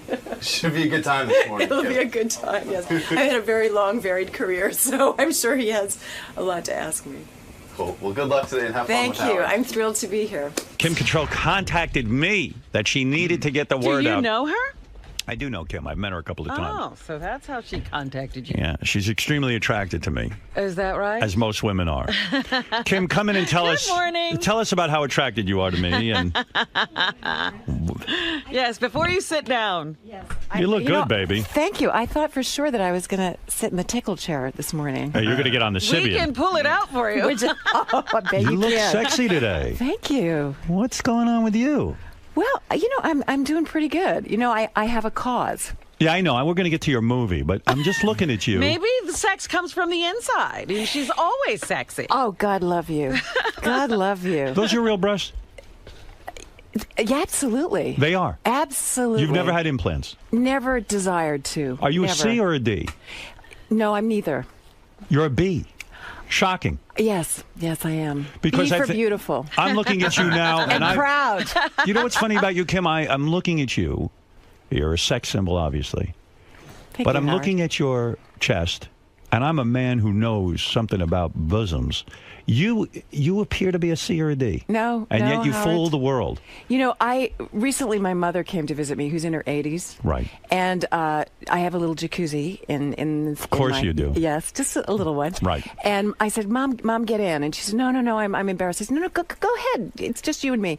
And I saw my mother's breasts, and I have my mother's breasts, and they were sitting very high. So I thank my mother. At 80? At 82. Wow. And I have to say, if that I'm not frightened. I like your hair like this. I Thank like you. this shorter look. Thank you. It's attractive to me. When Sex and the City 2 opened in Tokyo, I just cut it all off. This is a good look for you. Thank I you. want you to keep your hair this length. And yours as well. Yeah. Shorter too. Shorter is better for me. As you get older, shorter is better. That's right. Yes. Believe me, I'm trying to find every trick in the book. Well, he had a lot of hair. Yeah. I had a lot to lose. You did have a lot of hair. Absolutely. You did. When I think about you in Sex and the City, I think you wanted the same money as Sarah Jessica Parker. That's what held up the second movie. That's not true. It isn't true. No, it's not. Dispel that, then.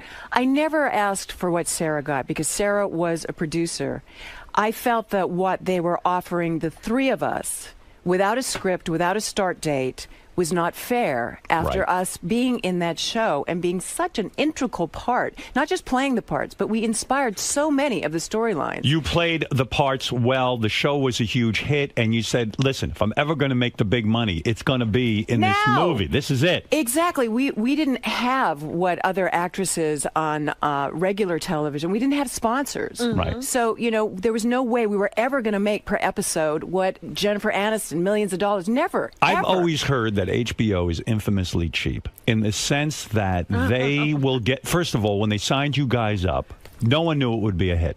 No one. So No. they get a hold of you, and you They figure got us cheap, real they got you cheap. Which is fine. We're willing to grow. But every year with HBO, as anyone will tell you, that negotiation, you get that fax that says if you don't report to work, you will be in breach of contract because you're still trying to get something like a $2,000 raise. Your initial contract was for 5 years? No, any contract for a series is 5 years with an option for an additional year.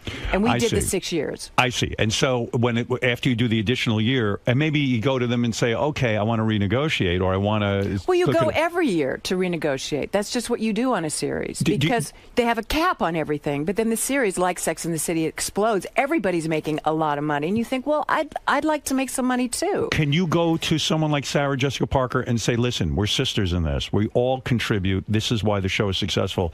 Let's go in together as a team and negotiate. Or does she say, hey, fuck off. That's your problem. I've got a good deal.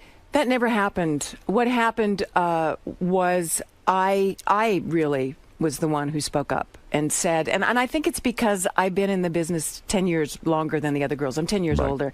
And I had been a leading lady, and I thought, this is not fair. We all need to, at this point, making these movies, at the end of the series, I'm not set for life. Right. I want to be set for life. I've done my 18-hour days for 6 years. We all deserve this. Right. So I fought for it, and sadly, should Sarah have fought for you more? I wish she had have. Yes. She wish she did. I wish she did. Did she say anything?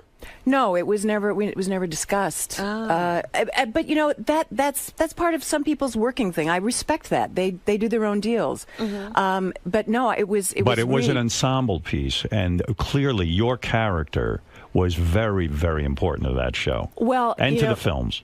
The good ending for this, the proper ending is that we did make the movie. I mean, when all these negotiations were going on, there was no script, and I thought, how do you take this little this little TV show, half an hour, and make a movie out of it? Were you threatened with hey, you know what? We'll just put in another Samantha, if you don't sign up. Were you ever threatened with that? I think they would probably have tried that, but I remember when we were making the movie, Michael Patrick King turned to me and he said, I wasn't going to do this without you, and I said, Michael, you couldn't have done it without me. Did this ruin any friendships? Did this negotiation ruin any friendships? No, ultimately, especially after the second movie, it made friendships, actually. It went to sort of a deeper, better level for all of us. Yes. Yeah, I was always shocked on that. I mean, I love that show. Thank you. And I love the second movie. True, Robin? Absolutely. I thought it was terrific. You heard it here, ladies and gentlemen. I've said it a million times. I've been called gay for saying that. Quite frankly, I thought the You are not political gay. statement of that movie was brilliant. Everybody's going to all of these Arab countries and saying, this is great. You can do whatever you want here. And it was like, let's get the hell out of here and go back to freedom. I know, exactly. I mean, we couldn't film in the first two locations because we have the word sex in the title.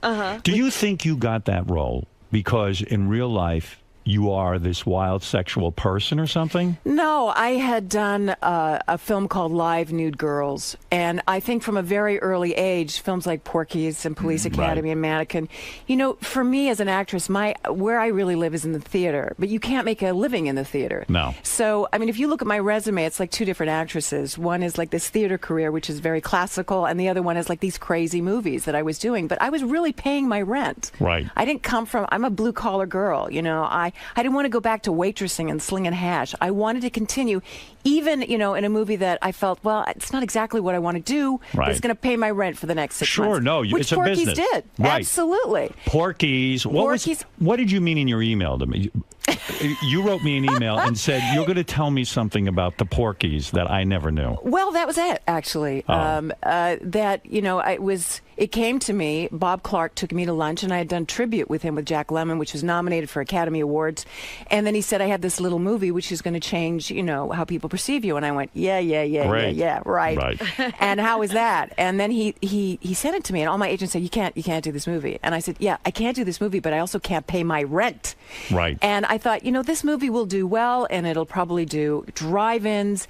And I remember driving my car down Sunset Boulevard. I was living in L.A. very unhappily at the time, lonely, depressed.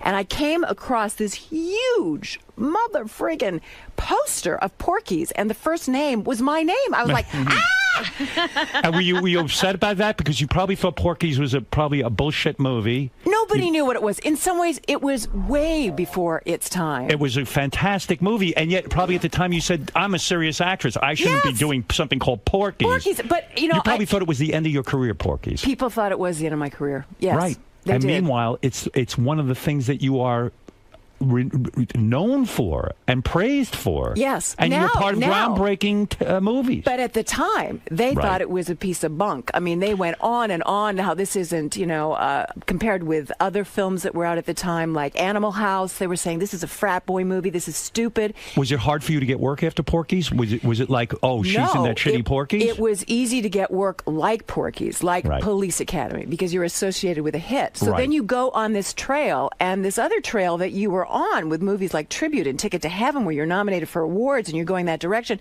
Suddenly Michelle Pfeiffer is taking all those roles, and I can't get near them. Because you were in Porky's. Because I was sexualized in that way. Do you hate show business? Do you hate do you have regrets? Do you wish your career had gone differently? No. You're happy about everything. I've been doing a lot of plays, and that's always, as I said before, where I live and my passion is. And I did a play with Sir Peter Hall, who founded the National Theatre and the Royal Shakespeare Theatre. And I turned to him and I said, I studied at Lambda, and this was where I was going to be. And I've gone in this huge circle. Where'd you grow up? I am. I was born in Liverpool, England, and I grew up on Vancouver Island. And were you this little kid who used to always go around acting and everything? Absolutely. Every summer school.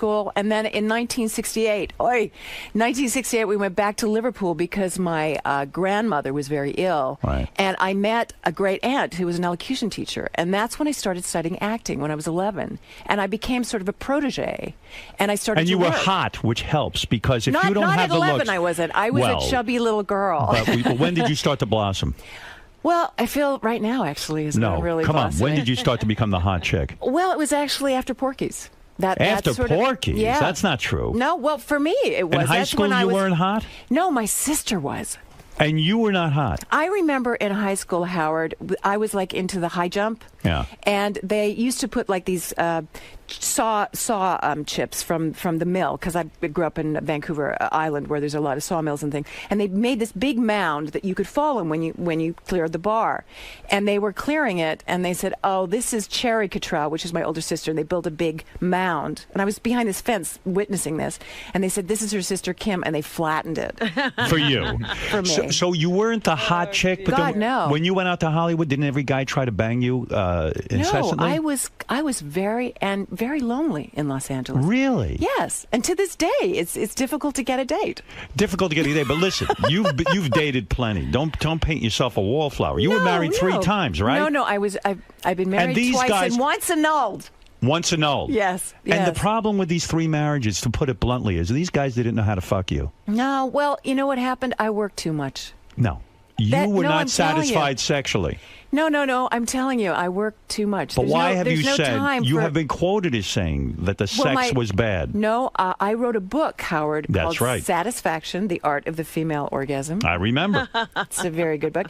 And in the book, it was quite naive of me at the time. I wrote this book to really distance myself from Samantha, to say this is my reality, and this is a character I play, but this isn't what my experience has been. It has been, like many women, not fulfilling, really. So my first husband, was European. I was working a lot. It was very stressful. All kinds of personal, situations were involved. My second marriage was completely different. And he couldn't give it to you good enough, the European? It wasn't what you hope for. You never had an orgasm with him? What country was he from? He was Polish, Jewish, German. Oh, that's not a good combination. And you never had good sex with him? It was, I don't, you see, what I think good sex is when a woman tells a man what she wants. And I don't just blame the man in these scenarios, I blame myself. Because I was scared to ask. I was scared to say, I don't know. I was scared to say, can we try this? Right. You were afraid to say, listen, I'm not getting off on this. Maybe you could do this to me or do that to me. Exactly. You were afraid to ask for what you needed. I didn't know what I needed. It's funny because you're such a good actress, especially when you take on a role like Samantha. I look at you and think of you as the most sexual person who is not afraid of anything, because you've become that to me. You're too good at it. Well, something, I did a scene as Samantha where I had to be photographed nude. That's right. And I didn't have any dialogue or anything to hang on to when we shot the photograph. And I said, you just got to give me a minute, because I couldn't do it. Really? I couldn't do it as Kim. But you did it. What I did was I went behind this little flap and I said a bunch of lines from the upcoming episode. And I went, I got it. You got into character. I got it. In character, I can do it. But it's Kim. That's why people say, "Oh, we've seen you nude." You haven't actually seen Kim nude. You've seen the characters that I play nude. But you haven't been lonely. I mean, you dated Pierre Trudeau, who was the Prime Minister of Canada. He couldn't give it to you good? I was so young. Young. Very young. I was in my early 20s, and he was this incredible figure in my. It was like it would be How like old was he dating Obama. You know what I mean? Right. How old were you? How old was he? He was in his early 60s. You dated when you were in your 20s. You dated a guy in his 60s. Yes. It's not unheard of, Howard. I know, but did it freak you out? No, he was in great shape. Really? You were attracted to him? Power is very attractive. It's an aphrodisiac. Well, when a guy pulls down his pants, he has gray pubes. That can turn off a 20-year-old girl, no? You know what? I didn't see that. You didn't see gray pubes? No, I didn't. Pierre Trudeau? I wasn't looking. I wasn't looking for that. You know what I was looking for? What were you looking for? He was a fascinating man. A really fascinating man. And who broke up with who then? Well, it was kind of, one of those things. He was busy, I was busy, and I'm sure I wasn't the only young woman that he was, had his eye on. And I got a boyfriend, so it kind of was... it fizzled. Fizzled. Who was the boyfriend? You dated Bruce Willis, too. What happened there? I didn't date Bruce You didn't? Willis. This is a myth. Bruce Willis and I think, passed on 495 or 27 on the way to some kind of event. You never had him? I've worked with him on Bonfire of the Vanities, and we did a read-through, and I haven't seen him since. At the time, I would have liked to. No sex. But no Bruce Willis. No. Wow. 3 marriages, no Bruce Willis. 2 marriages, 1 annulment. I call that 3 marriages. What do you mean annulment? That means you didn't bang the guy. No, usually, hopefully, you're at least a little, knowledgeable of someone sexually before you marry them. It just, he was a Canadian, and he was getting his green card. This is a very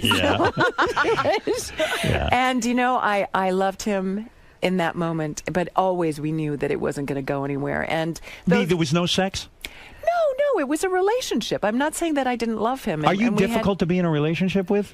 You know what? I am because I'm married to my job. You love your job. I love my job, yes. Never had children? Never had children, no. And you didn't want them, did you? I did want children. You did want children? Yes, I did. For many years, I wanted children. And I just kept thinking, after this, it will happen. Or this is the guy. And then that would kind of not work out. I thought, well, this is the guy. And then suddenly I thought, it's not going to happen. There's no time for it. So I thought to myself, well, how can I be a mom then? And I looked and I said, I have nieces and nephews. I have young actors I can mentor. And that's why being part of the Canadian Film Centre and being a mentor there, with young Canadian actresses, which I walked that walk, is incredibly satisfying. Is this new movie? Is this part of this Canadian Film Centre? I mean, you're so passionate about it. You're like, I got to get in there and I got to convince your listeners to go see this. What is this new movie you're in? It's called Meet Monica Velour. Meet Monica Velour. Is this where you play a porn star or a prostitute? I'm a porn star from 1978. She was Miss January, 1978. And now we see her 30 years later. Are you disgusted with the porn business as in the movie? No, she never goes into that. She believes that when she was doing it in the 70s, we were artists then. Right. So she has that rationale. Yeah, she has this great line. She says, what we got was, $50 and a case of the crabs. Do people recognize her as a porn star, or is she washed up? No, she's washed up now. But people who watch porn, there's a cop at one point who comes in and he doesn't say anything to her, but when he gets back into the cab, to the dispatch, he says, I loved her in Frankenbooty. So he's watched all of her porn. Is your character disgusted by sex? Is she completely turned off to it? She is in crisis. She's fighting for the custody of her 8-year-old daughter from her scumbag husband. And no one wants to give her custody because she was a porn star. No one wants to give her custody. They don't even want to give her a $5 an hour shampoo job in this town. She's trying to get any kind of a job. Because she's considered a slut. She's an outcast. This movie is about outcasts. That's Are you nude in it? You would have to be nude. No. Do you have love scenes? Yes, Why I does she have to be? I don't know. Hey! The thing that's great about this movie is the people that you expect to see naked, you don't. And the people you don't want to see naked, you do. Like Brian Dennehy. You see the whole ball sack. You see his ass. You see everything. Ass and ball sack. Yes. What? Yes. Brian or his Brian character. Dennehy. I hate to admit it. I've always wanted to see his ball sack. Yeah, I'm kind of weird about that. About Brian's No, but sack. Now, why did you? I read a story about you in the paper about Yes. this new movie. And by the Yes. way, the new movie is called Meet Monica Velour, and Kim's so passionate about it, she'll be doing Q&As at the. You know what else I'll be doing? Serving popcorn at the concession. If they Because you could think get me this to do that, you think they this would. is that important a film? I really do. Why did you get upset? I read in the paper you Yes. got pissed off at a reporter. Reporter came up to you and said, "Look, Well, you have a young coach. So I'm going to set it up. Okay. You well, have a there's young. two. I've been pissed off a little bit lately. You know, I was angry with Anchor Bay Films because they bought this at Tribeca last year. Now, this was a hit at Tribeca. They compared it to Harold and Maude and Little Miss Sunshine, got great reviews in the Hollywood Reporter, Variety. It was saying the work of my life, of her career, 35 years. I was like, yes, finally we're going to take Samantha and we're going to change all of that. This could be your Academy Award. Well, I don't know about that. What it could do is open people's idea as me as an actress playing other than one role that I'm known for. Right. You don't want to be Herman Munster. You don't want to be Samantha. That's it. I love Samantha. I owe her a lot, but I can do more. Okay. So I thought, here we have. Then my schedule last year was crazy. I was doing 2 plays in the West End and a television show for PBS, which was on PBS, Any Human Heart. So this was my window. And this window for most movies, you know, Hollywood is polishing turds at this time of year. Right. They're putting things out there which are not very good. There's a lot of shitty movies with no plot, nothing to really Exactly, see. and this is the time of year before the blockbusters. This little gem comes out, gets a great review in the New York Times. They have no money for advertising. Right. So, okay, I've got celebrity status. I do every show I can in New York. I do every show in L.A. We go to Detroit where we filmed it. I do an opening there. I create an opening with the Canadian Film Center. So it goes worldwide. And this is a word-of-mouth movie, but there's no ads in the New York Times, a tiny little ad. They got no money. New York Magazine, not even So an ad why are you there. angry? Because they pulled the movie. And they pulled the movie on a night where friends of mine was in one movie in New York at the Clearview Cinema. You mean you're mad at the movie studio for pulling the movie out because they had no advertising money? No, they had no advertising, so nobody came. And just as they were starting to find an audience, and there's this website you can go to called The Numbers. And the day before they pulled it, we were up 192%, which if that had continued, which it would have through word of mouth, we would have become one of the top 10 independent American movies of that week. So they pulled the plug too early, is your complaint. Now, the other complaint I heard Now, was... let me finish. Go ahead. I called them and said, what can we do about this? I'll do anything. Please, another week. Finally, they said, it's not us, Anchor Bay, who are pulling it. It's the movie theaters, because the Tribeca Film Festival. I said, but who do I talk to? Who are the movie theater owners? So we've got you a theater. I said, okay, where is it? It's the Beekman Theater on 66th and 2nd. I said, I'll do Q&As. I'll do whatever they have. They say, Will you have sex with a member of the audience for the movie? Are you really that passionate? Would well, you I don't know pick if out... I go that far. I will prostitute You will have myself listen for to it. me. You will have a packed house. How about a hand job? But I am willing to talk. I am willing to talk sex for this movie. You I will. am willing. I'm You're willing to go talk all sex. out. Yes, for this movie because I believe in it. I think Keith Bearden. It's his first movie. He did a fantastic job. It's a road picture. It's a love story. It's a date movie. It's sweet. I've never seen you like this. You're so passionate about it. Well, you got to see the movie. Here, I'm going to go see it. I'm going to You go to won't the Beekman recognize me. Theater. I gained 20 pounds. I look really. You look good now. Myself. You lost the weight, didn't you? It was 3 years ago. Oh, 3 years ago you shot this. That's how long it's been to get this movie out. 3 years. Did you freak out when you had to gain that weight? I loved it. You loved it. What did you do to gain 20 pounds? Did you eat like shitty pizza and I ate ice cream? Everything. Everything. And I don't have a private chef. What happened to your body? Did you get a cellulite? Oh, yeah. You did? Well, every On woman the has tuchus? cellulite. You have cellulite? Every woman has cellulite. How does your ass look naked? I like my ass. It's nice. I like my No ass. dimples of cellulite. I'm sure there are, but, my apartment is very well lit. When's the last time you got laid? Oh, God. Robin has no cellulite, by the way. None? Absolutely not. None. We Zero. all do, don't we? Come on. Absolutely. I've seen anorexics with it. With cellulite. Yes, You I should have. see my ass. Holy cow. You should see Brian Dennehy's ass. That ain't nothing to look at. It's nothing to look at. I had cellulite in my 20s. So did I. So you're telling me... That I have cellulite. Yes. When was the last time you had sex, honestly? Oh, my God. I can't remember. Well, wait a second. Let me tell you what I heard. I want to get to this. I read in the newspaper that Yes. when you shot this movie, yes, I guess somehow the director and your young co-star Yes. said that you did a love scene or some scene where you're making out with him, and the rumor got started that he got a boner working with you. That's not true. And then a reporter asked you about it, and you blew up. And I said, what's with Kim? So they said, listen, the kid got a boner kissing her. I'd get a boner kissing you. Thank you, Howard. You're goddamn right. Thank you. No, that never happened. It really didn't happen. And this was, I'd flown in that day, and, then I get this little reporter who's saying, so tell me about, how Dusty and Keith said this. And, Keith and Dusty, this is their first big movie. They're so excited. Right. They don't know what to say or not to say in kind of a joking way. Right. And we had such a serious relationship. I mean, Keith cast me as this. He could have had really so many actresses, because these plum roles in your 50s, they just don't write them. Right. And we rehearsed for weeks. I transformed myself. He had me stay and listen to people. I lower my voice an octave for this role. So All you're of these saying things. it trivializes everything? Absolutely. It trivializes the movie. It trivializes everything. And people are just waiting for that hook. That same But night. listen to me. Listen to me. Yes.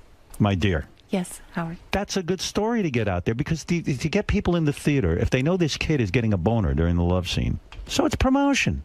Why get upset? It's promotion. And you're a hot woman. The fact that you're a woman in her 50s and you're giving these kids boners. Oh, God. You should embrace that. I guess you're right. Of course. I guess you're right. I was having a moment. You're upset because you do such a good acting job. You don't want to trivialize that, down to a boner. I don't. You I don't. It's so much more than that. It really is. But And not that isn't something. Right. But these young punks, they get into bed with you and they get a boner. God bless you. Well, we never got into bed in the film, but the thing that's crazy about this experience and this job that I have is that I'm still learning.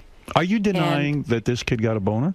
Is that what you're saying? I was. No. You wouldn't know. He was a born-again Christian when we worked. He's no longer a born-again Christian. You ruined it. No, I said to him, I think you might want to rethink the not ever having sex before you get married idea. Yeah. And he did, and he's out there dating now. But when I met him, he was just this, he's home-taught. He's very naive. So if the kid says he got a boner, then it's probably true. But I don't the think he question is did. whether he said it, Howard. I think he said it as a joke, Howard. Oh, you do? I do. He doesn't need to be joking on your time. Not really. Okay, Not really. I understand. Not really. So you were sensitive about it. I was, because I think that film is so much more than that. I really do. I mean, it is about sex. It's about people who've been sexualized and marginalized, and they're outcasts. Can you relate to this character as an actress? When you got to Hollywood as a young woman, were you ever molested or attempted? Was there ever an attempt at molesting you for a casting couch thing? Yeah. Yes. That directors would throw you down on a couch and say, "Give me your." No, it wasn't as obvious as that. It was. I remember coming to Hollywood to test for Elia Kazan for The Last Tycoon. This was years ago, and a man called Sam Spiegel, who did films like On the Waterfront. He was a huge producer and incredibly gross. And he looked like a lizard, Right. And I remember coming to the Paramount lot. They flew me from Vancouver Island. I was so excited. And I just graduated from theater school. I'd done one film with Otto Preminger, a terrible film called Rosebud. And this was going to be my thing. I was meeting the great Elia Kazan. Right. And I auditioned for him, and he went, "That's terrific. Now I want you to go in and audition for Sam Spiegel." So I auditioned for him, and he was sitting behind a huge desk, sort of like this, and he said, "Come here." And I thought, oh, well, I guess he wants to see my face, to see if I, photograph well or something. I was literally 18 years old. Oh, God. And he came towards me, put his hands behind me, and pushed me towards him and tried to put his tongue in my mouth. And he was in his 70s at that point, and I literally went, bah, bah, bah, bah, bah, and I ran out of the room. And this was the Hollywood moment. I got into my car because my agent at the time had driven me to Paramount Studios. I didn't know how to drive at that time. I sat next to her, and I told her what happened, and she said, "So what did you do?" Like, I didn't play into it. Oh, my God. That makes me so sad. It makes me so sad, too. I mean, I'm thinking of you as an 18-year-old girl. You're full of hope. Oh. You get your big audition. You go in there, and you're auditioning your heart out. And meanwhile, all this guy's thinking about, I'm going to jam my tongue down this chick's throat. And then an invitation to go up to San Francisco with him. Even after that. Even after that. And I just thought, you know what, I can't. What do you want to give up at that point? Because if it's all based on that, and you're 18 years old, it just looks bleak, doesn't it? It does. It does. How do you persevere through something like that? Well, I really categorized that as that person and thought that exists, and knowledge is power at any age, at any time in your life. And I thought, I'm never going to be in a situation where I don't have anybody with me. Mm-hmm. But were you shy to audition again? Like was it the thought in the back of your mind, oh, these guys just want to fuck me and that's it? I mean, that's what it's all about. Yeah. No, I felt that I was a contract player at Universal Studios, and they knew about what had happened shortly after that, and I felt protected by the company. I came up with Sharon Glass and Jamie Lee Curtis. We were all young actresses at the Universal Studios, last contract players in the system. Right. And I felt so much. Contract player means you were signed to a studio for 7 years of your life. Wow. Yeah. And you only work for them. Only for them. Isn't that must have driven you nuts? Because when you would get offered roles, but it's kind of a beautiful thing too, because you're guaranteed work. Exactly. And I had a big, huge student loan over my head, and I had to pay that student loan. Are you a multimillionaire at this point? No. You're not? No. Even after Sex in the City? No, I'm not multi. I'm okay for the rest of my life if I'm smart. I'm going to guess your net worth is about $10 to $15 million. Am I close? Well, that would be a multimillionaire. That's right. Yeah, I guess with my properties, yeah, I guess so. But I have mortgages, and I help. So you have to be careful. You don't live the lifestyle. No. You can't go in and buy the latest Birkin bag, right? I don't want to. You don't want a Birkin bag? No, I don't ever want a Birkin bag, ever. Does it bother you that Sarah Jessica Parker's 20 times more wealthy than you? You know what? I still got more left in me. Who knows what I can do? You do. You never look better. I swear to God. I don't know what you're doing. What are you doing? Abstinence. You're not getting operated on? I don't even think you're pulled back or anything. Are you? No. You don't have any Botox? Nothing? I have Botox right here. You do? I do right You here. look terrific. Thank you. You look natural. You don't look like one of these whacked out broads all pulled back with the duck lips. That's very easy for you to say, Howard, but I have to say I have a lot of sympathy for women, because where do we age in this country? You grow up with people like me, and as we start to age, people, they have this age rage thing. I go on the internet some lonely nights and I read an article and I think, oh, that's good. I like what the reporter's done. And then people have their comments, and some of them are, why doesn't this old hag go away? Right, like go off like the Indians used to send you off the tribe and then just go out and die in the woods. Exactly. And that was happening when I was in my 40s, and now I'm in my 50s. It's rageful. And these people can say it because you don't see their face. Is it the hardest thing? I mean, you probably see like a woman in her 20s. You can't be. You're funny. You're delightful. You walk into a room, guys are grabbing you, trying to tongue you, take you away, and then as you get older and older and older, watching that sort of reaction not happen has got to be maddening. Oh no, I still get that reaction. Oh, you do. Oh, you look good. Thanks. I think it's that, but it's also the feeling of this predator, in the room of Samantha. And after a while, people relax. But, people are looking at my face to see if I've had work done. They're not listening to what I'm saying. Or they're thinking, I haven't heard a word you said. You know who you're looking like? Who? I never realized you look like Michelle Pfeiffer. Oh, my God. Look at you. She just said all of her roles went to Michelle. Yeah. You do, though. Yeah. No, we do. We do. She's got different lips than I do. She has like more of those open lips. So you haven't been with a man in a long time, huh?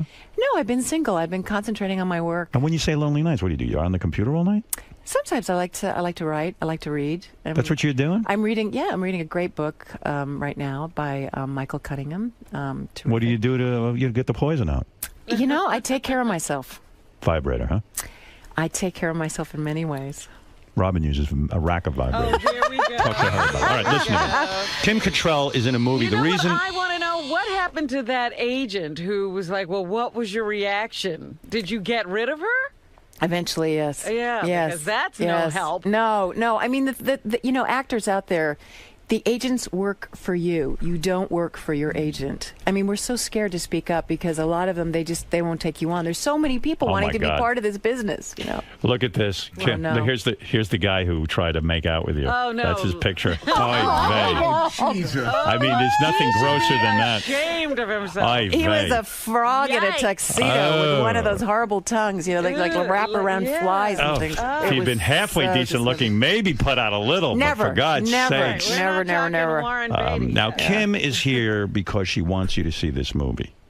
I'm excited about this movie. I am can't wait too. to see It's it. right down your audience because it's a Miss January 1978, and where is she now? I like it. I like the idea. And the young geek who travels halfway across the country to find her. Because he's in love with her. He thinks he's in love seen with her.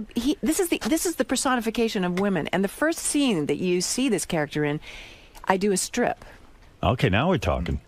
Did you shave down for it? Well, we don't get that far, as you see. If No you vagina. see the movie, no. Titty? I'm not nude. I'm not nude. Do we in this see film. titty? No.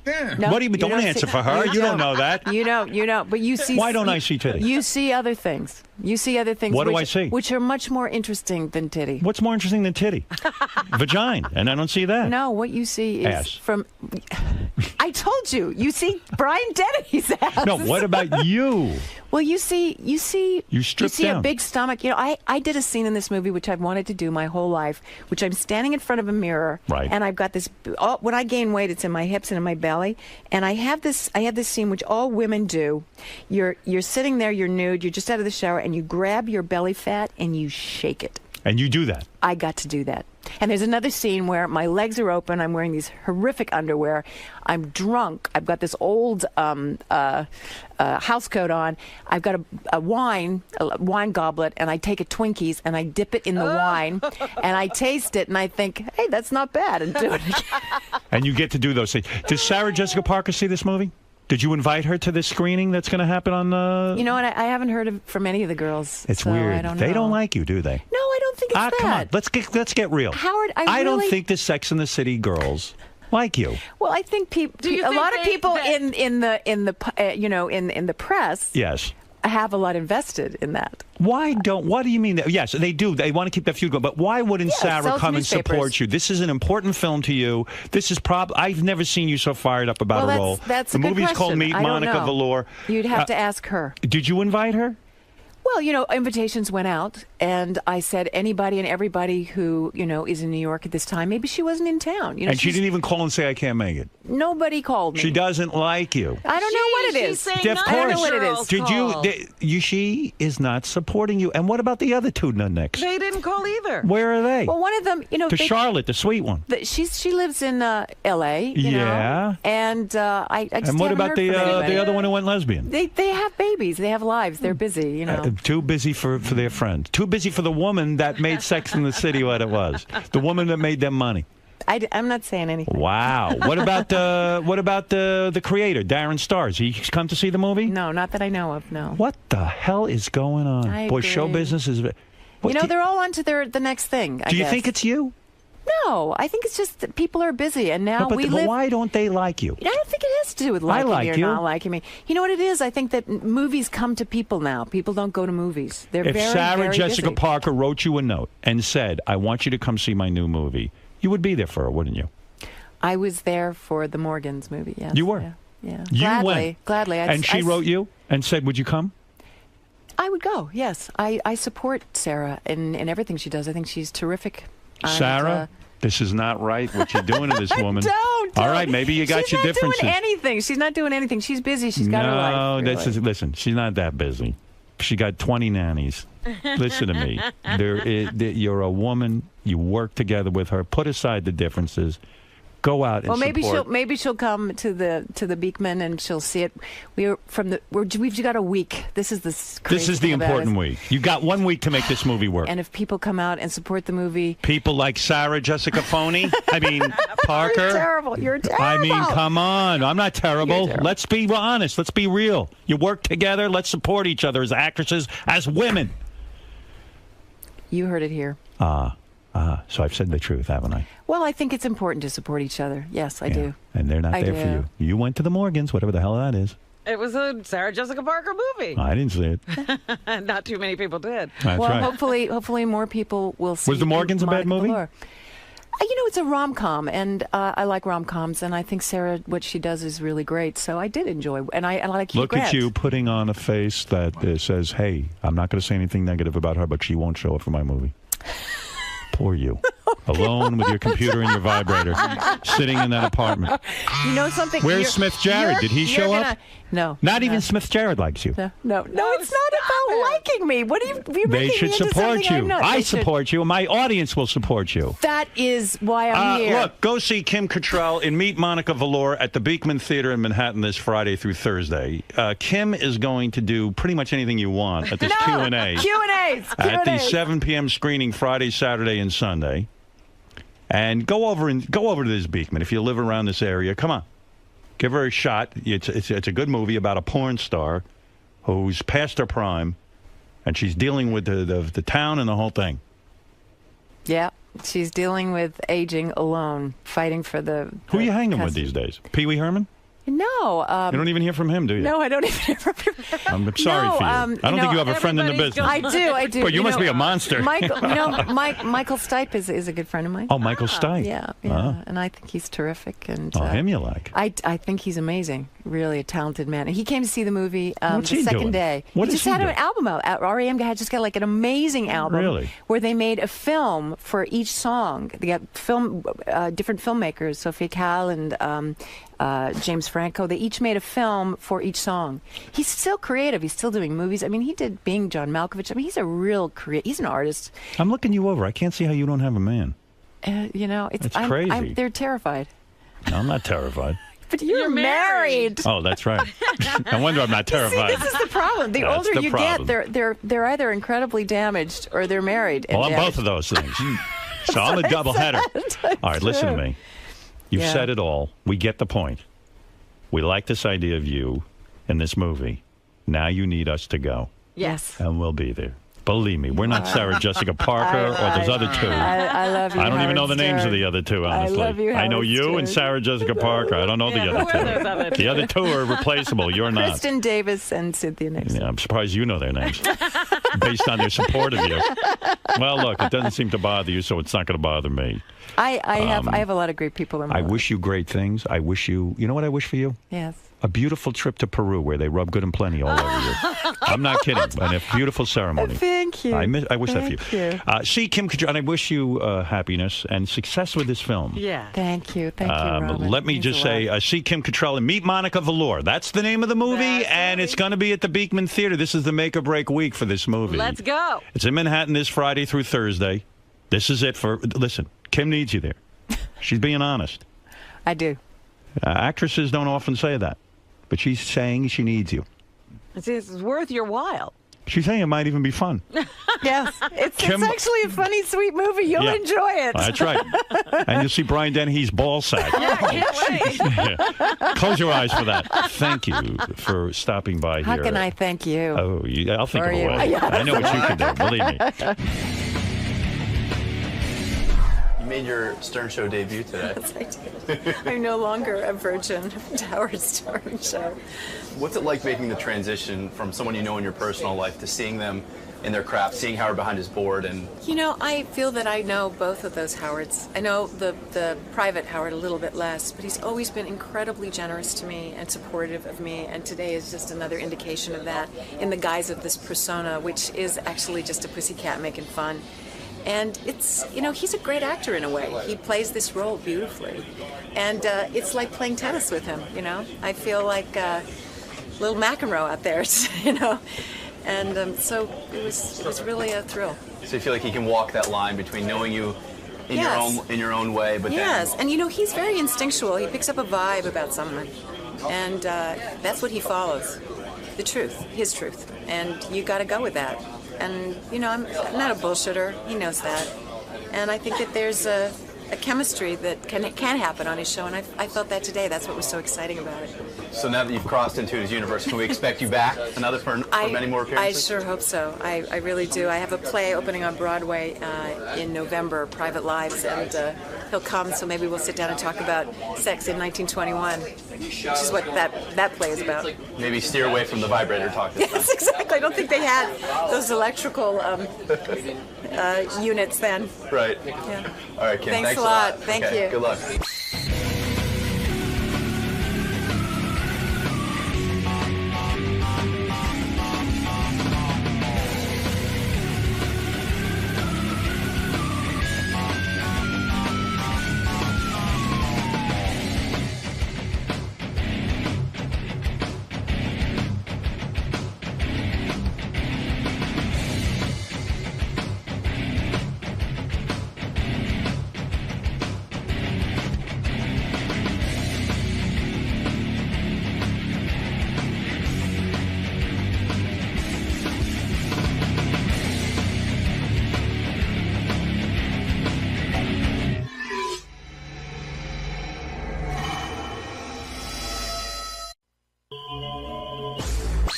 Investigations. They do a number of different investigative services. These are two of my decoys, John and JoJo.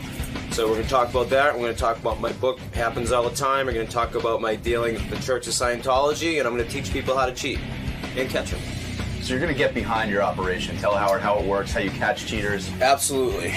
Absolutely. We're going to get behind the operation. All right, and, good. we're going to educate them. Best of luck today, Mark. Thank you very much. Hey, one of these guys is here. He's got one of these personal investigating services. He catches cheating spouses. I was just saying to Gary, I took Gary out to dinner last night for his birthday. What, is he 50? Gary? I don't know. Or is he old? Was it your 50th, Gary? Is that true? Was it your 50th? Yeah. How come your wife didn't have like a big 50th birthday party for you? Isn't that like a big milestone? Oh, she did, and we Maybe weren't it's no big deal when Gary turns 50. I think that Mary's birthday is the day after mine. Yeah. So I don't think she wants to celebrate her birthday. Were you disappointed that she didn't sort of throw a big bash? Because a wife usually does that for her husband. You're a pretty good fucking husband. You know what? Some of our neighbors threw a small dinner party with a lot of our friends. Were you disappointed, though, in a way? No, it was okay. Did it occur to you that something might be happening? No. No? No. Gary was walking around all day with a big smile on his face. He was waiting for the big surprise. No.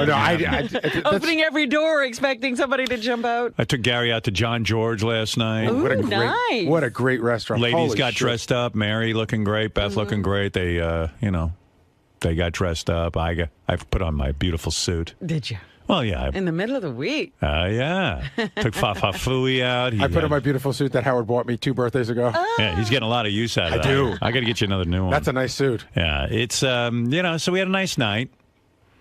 So that's a big deal for Gary's 50th. So I said to Gary, because we're having this guy Mark on who has this private investigating service. I said, wouldn't it be just kind of cool, like, Mary's not cheating on you? I think Well, Mary... Gary watches her anyway. He's got cameras all over the house. Right. So I was just like, but wouldn't it be cool to hire, like, they have a female private investigator and a male one. Oh, they do that thing where they try to entice you. Yeah.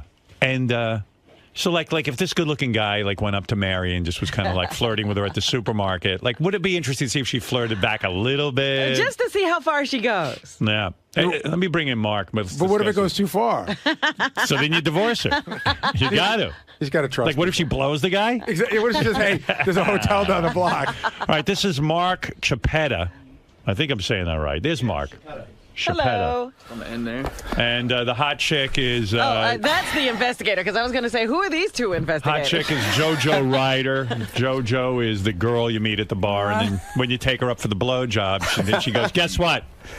You're fucked. And this good-looking gentleman is John Lamb. Hi there. Hi, Robin. How are you? Oh, my God. Oh, my God. The vibration from the bass, right? It's a good time. Robin, I'm going to fuck you. We're going to get a little squirrely later. I'm going to tell your husband. I got a bag of carrots and cucumbers. Mark, I was saying to Gary, be cool to hire. What's the name of your company? On the Mark Investigations. We're based out of Brockton, Massachusetts. Be kind of cool to hire your company and, like, like, I'm reasonably comfortable that Beth isn't cheating on me. You're sure? Although I'm sure a lot of guys say that and find out they are. But, like, I wouldn't mind seeing if a good-looking guy like John went in there and, like, said to Beth, hey, baby, like, how far... Hello. How far, like, how far would it go? Like, how much flirting would go on? Now, you say an interesting statistic. Yes. 60% of the men you investigate go too far with these women, like they want to have sex with them, right? Really? 60%? Yeah, men are pigs, you know that. And, right. And men can't risk temptation, especially JoJo. Gay men that like John. Oh, right. And then with JoJo as well. JoJo, 60% of the guys you investigate end up hitting on you? Yeah, probably about that much. What do you consider... going too far? Yeah. What? Like, okay, let's say a guy's at the bar, he meets you, and he just talks to you for the night. We're not calling him a cheater, are we? No. If it gets handsy and hands-on and things are going, like, further and there's, like, innuendos and so on and so forth, then I get the kind of the nod or whatever from Mark. I kind of, we're in contact with each other. When do you get the nod? Like, if a guy says, hey, let's go back to my room, then you have enough on him, right? I'll say, let me go freshen up or whatever, and you're out. Left. It all depends on what the client also perceives as cheating, Howard. Right. As the former president of the United States didn't consider a blowjob cheating. Right. So it depends on what the wife wants. And the wives hire you. They say, look, I want to know if my husband's cheating on me. I want the definitive answer. Yes. JoJo goes out. She puts on a hot little outfit. Absolutely. She goes over to the bar. She talks to the guy. Hey, how are you? I'm JoJo. Blah, blah, blah, blah, blah. A little small talk. Yep. The cheaters, how long does it take them before they make their move? It's all different. It's all different. Depends how drunk they are. And it depends on how aggressive they are and how much of a cheater they are. You know what I mean? It's all individual. And I'm always standing close by on any job that I take her or any of my other female decoys on. Yeah. I'm always shadowing them. That's for liability reasons. It's for the girl's safety. But JoJo, you never make out with the guy? It's gotten. How far has it gotten? Little titty feel? I almost fired her once. Really? For, I was new. I didn't know. What'd you do? You went down on the guy? Things. What'd you do with the guy? Did you fucking go down on him? I did things that he was really hard, and the client said she was done. Right. So that was, game. Well, that's what I mean. That's what I'll get for my clients. One of my first jobs. One of your first jobs. You meet the guy at the bar. You didn't know that you're not supposed to do anything. Well, because I up until the point where if the client was still on it, if his wife was still on, of course I'm not going to go there. But she was like saying what happened? That she was done. You went to a bar. Yeah, and then I went back to his room. You went back to his room. Yeah. Did you go all the way with him? Almost. He put his finger inside of you? Almost. Almost. Things happened. Blowjob. We both were satisfied. You both went down on each other. Kinda. And he didn't want to bang you? I didn't want to go that far. No kidding. I'm really a good girl. And what pissed me off is that I usually don't rig her up with the hidden camera. Right. I usually have the hidden camera on me, and that I didn't get to actually witness this before I almost fired her ass. Now, what is the... Okay, 60% of married men or men in relationships cheat on their woman. But with women, I figure it's lower, right? It's starting to grow, believe it or not. My business, and I've been starting to track it lately and check all my cases and track the numbers. Women are working more. They're out in the work field. They're traveling. They're going away. And it's just normal for them to start cheating more. They're not getting it at home good enough, and they look for a little attention, and you send someone like John in. Johnny boy, you're a good-looking guy. What's your background? You a cop or something? No, God, no. I've been on the other side of the law a few times. Mark found me after doing a show on What'd you do to get on the other side of the law? I've got a whole bunch of assault and batteries and then driving thing, but nothing bad. No, I used to bounce for years, so you smack around a drunk that's caused a problem. They press charges. Let's rephrase that. Everything that was dismissed. Yeah, everything's dismissed. You were cleared of all dismissed. Or else I wouldn't use him. But I found him on Tool Academy. I saw him on VH1 on Tool Academy. And What's I said, Tool Academy? It's a show where girlfriends sign up to boyfriends because they're lying, cheating pieces of shit. Right. Okay. I'm not lying, cheating piece of shit. So what happens? You go out to a bar. A lot of these chicks, good-looking chicks. I guess it's guys with good-looking wives. I mean, it's a pretty vast mix, we got some 8s, some 7s, and then we got some 3 woofers, Right. So you go in there, you sit, you strike up a conversation with them, and how many women actually proposition you? I'd probably say pretty damn near close to half, if not a little more. No kidding. So so the rate's going up. In other words, there's a lot of women cheating on their men. Yeah, a lot of middle-aged women. Are most guys shocked when they find out that their wives are cheating on them? Do most of them think, I don't think... I mean, if they call you, they're suspicious. Most of them know before they hire me. They just like to self-torture themselves even more. They like confirmation. They like the confirmation. They like to torture themselves. Recently, within the last, I'd say about a year ago, John and I went to an island to perform a job, and his job was to hit on this beautiful young woman, and it was a couples resort. Right. And we're there together. Right. And we had to kind of confirm that we weren't doing each other to try to get the girl to even remotely look at him like we weren't gay. We went to a restaurant and they asked if we wanted a wine list. Skip the wine. We're going right to the blowjobs. Right. So what happens? So let's say you make the approach, right? You make the approach on this woman. She's hot, right? Yep. All right. And she's a married woman.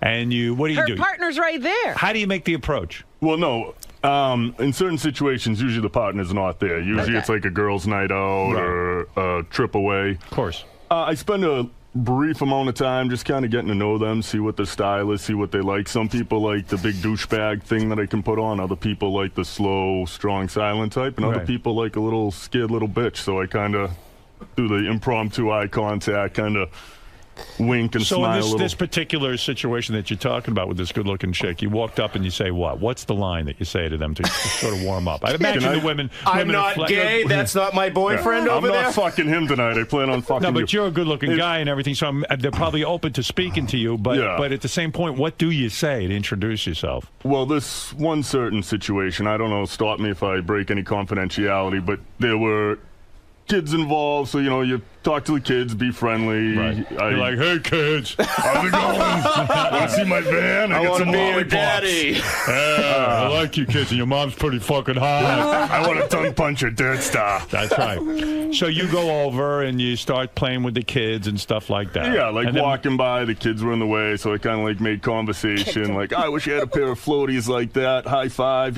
stuff like that. Right. And then conversation starts from there. Then they call the security at the pool and say, this guy's talking So the about... hot broad comes up. What is she, in a bathing suit? She's in a blue bikini? Yeah, she had a little tiny bikini thing on. And what do you, in order to entice her, what are you wearing, like a Speedo or something? No Speedo. I just had a typical bathing suit on, Right, like the board shorts. Just board shorts. Might have had a tank top, a sleeveless shirt, or maybe the man tits out. Yeah, man tits are out. Yeah. Right. So you go up and say what to her? What do she say? Hey. Well, I start talking about the kids, and I offered a thing I got at the resort. It was like a toy for the pool and stuff, and we go on from there, and I'm like, I didn't know this was such a family-oriented place. It seems like we're the only single guys down here. Right. Are you with someone? You want to go out and grab a drink? And I don't want to get into too much of it. I don't know who listens to the show. What cute kids you have? Let's fuck. You know what? I'll say it. They did grab a drink together, and once they grab the drink together, then you're on to something. I'm texting back and forth with the client, Howard, so I'm giving the client pretty much a play-by-play. In today's day, you can just constantly communicate with these people. Sure. I can send them instant video. I can send them instant photos. I can confirm them because I've had people... So you text back to the guy, hey, my man John's over at the bar having a drink with your wife. His hand's on her knee. She tells him that I'm overhearing the conversation. She says she's not married, and she is married. Wow. So these are signs. We're also there to download. He's there to download their brain. Right. Are they married? Do they have someone at home? And then when they do they ever get things, as far where they say to you, hey, John, I want to take you back to the room, or why don't you come to my room? Not quite that up front and blunt, but I've had plenty of situations where I knew it could have gone further. I actually don't cheat myself. I have a good girl at home. When these women are confronted, why are you making a vomit face? What is that all What does that mean? Because he's pussy whipped and he loves his girlfriend. But this is a professional job, and I only allow him to go so far. All right, but when these women kind of give you the sign where they go, hey, like they put their hand on your knee and this and that, can't they come back and say to their husbands, you know what? I'm touchy-feely. I never would have done anything with this guy. I put my hand on his knee. So fucking what? I wasn't going to go fuck this guy. Don't you need more proof? Oh, yeah. We get him to suck face. We get him to rub each other. Absolutely. Yeah. Oh, you do. So you will kiss these girls. Damn straight. Yeah, I won't have any kind of sexual, skin-on-skin contact. The kissing can't go on at the bar or while you're having a drink because the kids are there. The kids are running this around. particular case, I wouldn't do anything in front of kids. That's kind of fucked up. I don't want to. So how far do you go with her so that the client actually has proof? Well, we did a case in Boston recently, John and I, and this particular case, the client insisted on being there. Right. So the client was with me, and we were in the back room. I was able to maneuver it, so we were in the back room, and we had the hidden video camera. We're watching it. We're watching John perform his act, and then we see him rubbing her, then we see them making out, and the client darted out, started yelling at her, flipping chairs over. Wow. So, so I have to be careful liability-wise. Is the rule now, don't bring the client with you, because if he flips out, which he probably is going to. You got a domestic on your hands, and I don't need that. That's right, and then you're sort of involved. Yeah. Yeah. So you will kiss these girls, you will let them rub up on you and this kind of thing. And once they kiss, that's it. I mean, we can stop. Right? That's Do you it. consider that cheating if your spouse is kissing someone? If I someone? saw my wife kissing a guy, yeah, that to me, it's over. That's it. We're done. That's as far as it has to go. Suppose she's entertaining the prospect, but after Robin. that, she decides, no, I really love my husband. I don't give a fuck. It's called self-control. You got to have it from the get-go, you know? You know, some will call it entrapment, but entrapment legally is a criminal act. Bullshit. It ain't entrapment. No. Thank you. you. Know what it is? Thank you. It's like, hey, man, I want to know. Now, you had a case. I was reading in the notes. You had a case. A guy was going to get married, and he wanted to test to see. He was having an affair. Yes. So he was cheating on his wife, but he had a mistress, right? Yes. He decided he was going to leave his wife for the mistress. Yes. But he said, before I pull the plug, before I do this, how do I know my mistress isn't cheating on me? Right. So you brought in Big John. Yeah, this was this was like a year and a half ago. We Right did this after the case. show, so less than 2 years ago. And it turns out the mistress was 100% honest and not cheating. Not cheating. And he left his wife and he married the mistress. And he's happily ever after. Happy success story. And a lot of people will do it for their own well-being. When you get in your 30s and 40s, you may, it's an investment. It's a lot cheaper to hire an investigator for a few $1,000s than to spend tens of thousands of dollars on a nasty divorce. Right, absolutely. Damn straight. I don't know. So you think you're doing like a service? I am a private eye superhero, Robin. I was always torn on this kind of thing. One of it was like, hey, they're kind of home wreckers. On the other hand, but you know what? But wait a minute. Where would a guy go? Cheating is a home wrecker, not us. That's right. Don't expect to not get caught. I agree with you. Suppose the guy never gets hits on. Right. Gets hit on. Go ahead. She goes into the bar and starts hitting on him. Go ahead.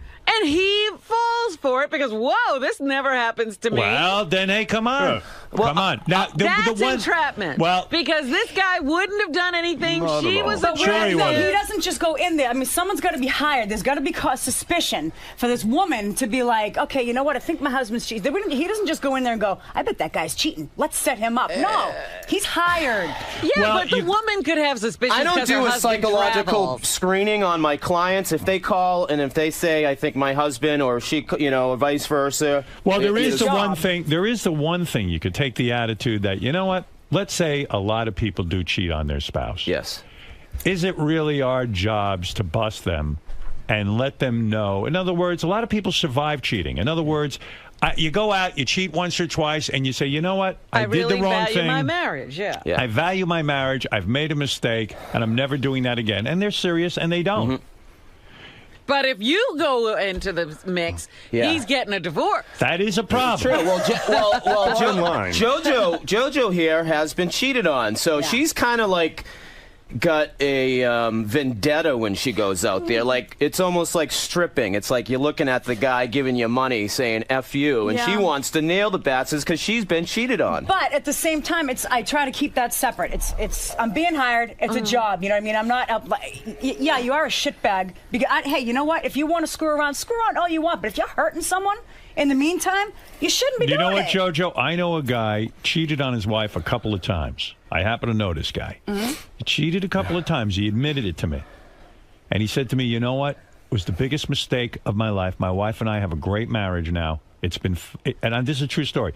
He said, it's like I understand now that I was out of my mind. The best thing I have is at home. He's lucky to have her to have been patient. That's right. And he goes, look, she doesn't know. Oh. But, I made a mistake, and I love her. Difference.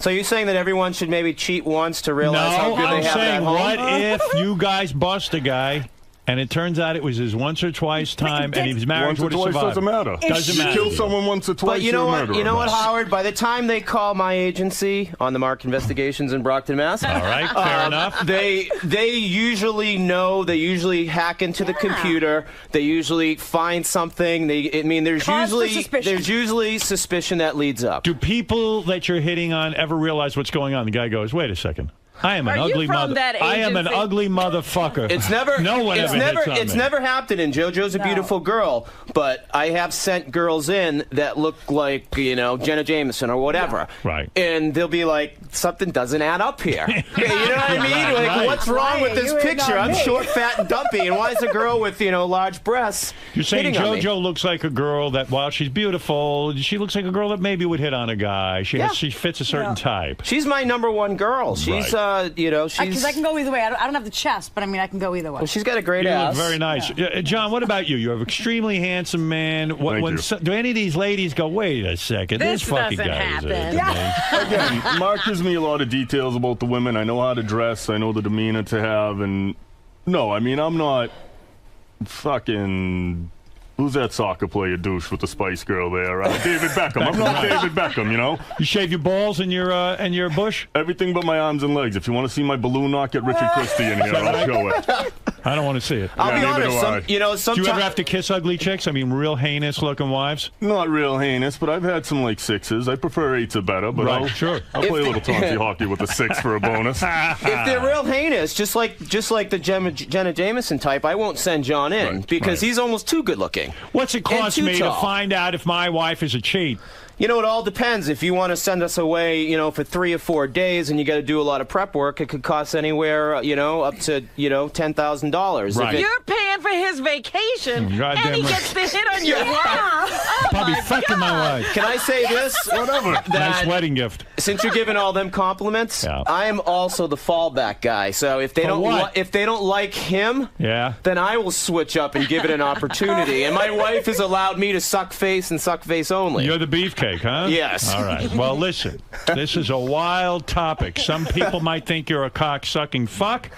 And other people might see you as a service that is very much needed. Which is it? Do they just, is it mostly when the girls go on these girly vacations that you get hired? Yes. Because girls stick up for girls. There's a girl code like there's a guy code. Uh-huh. And it's happened a few times, you know. And lots of it happens in your local bar, your local restaurant, your local wherever they're going to be. You also do other kinds of investigations. What the fuck is a paranormal investigation? What? You've never found any you don't do that, do you? Do you have those special machines? Are you a Ghostbuster? I'll be honest with you. People call you guys? I'll be honest with you. I promote it on my website, and if I get calls, I subcontract that out. Right. My company, we do a lot of we debug houses. Right. I have a ton of people that are legitimately, professional crazy people who think that there's bugs in their house, so we'll go in and sweep a house.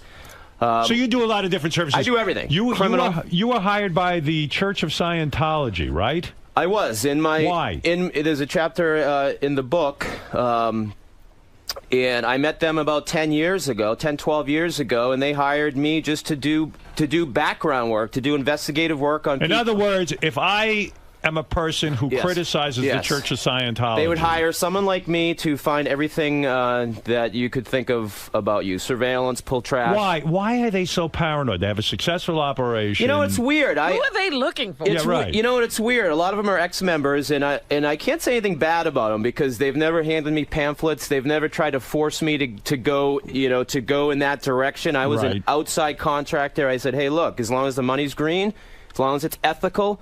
But I did have to go through the whole E-meter test before I started doing work for them. Really? Right. It was like something my third grader made with like 2 toilet paper rolls, and they asked if I was a secret spy. Why not hire someone within Scientology? Why would they risk a guy like you who's a loudmouth going around? Who's going to go on Howard Stern and talk about it 10 years later? Hire someone from within. But you know what? Because I have nothing bad to say about them. They're actually nice people. They've been good to me. They were a good client. What do you find out about the people who criticize Scientology? Probably nothing. Just anything. You just gather intel. Knowledge is power. And so, what are they looking for? Care? They want to discredit the person. In case it goes into litigation. There are a lot of ex-members that are out there to... You said while you were there... Yes.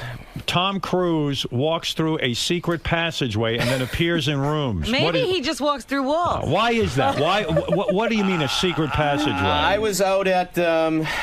Oh gosh, The Celebrity I'm gonna be getting. You know what? Someone's gonna be watching me now, Howard.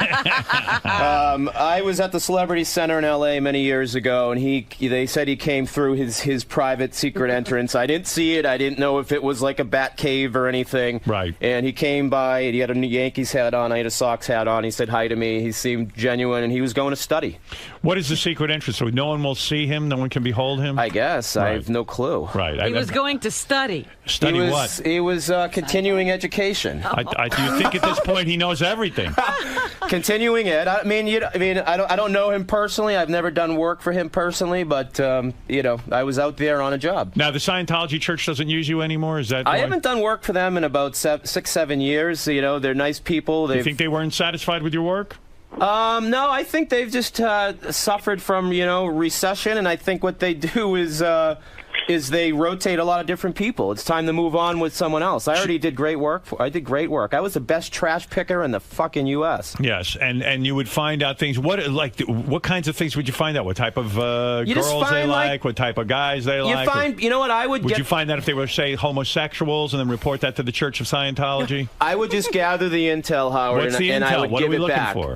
Post-its, letters, envelopes, addresses. Banana peels you Did throw you ever out. wonder what they were doing with that material? Did you worry that perhaps they might be using it to discredit a guy or to frame a guy or to do something like that? You know what? That's again, I wasn't doing anything illegal. Pulling trash is legal if it's on a curbside. If you go into a dumpster, it's trespassing. It's illegal. Right. So I'm performing my job as a professional investigator to get the trash. I'm performing my job as. Do you ever turn down a case because you think it's immoral?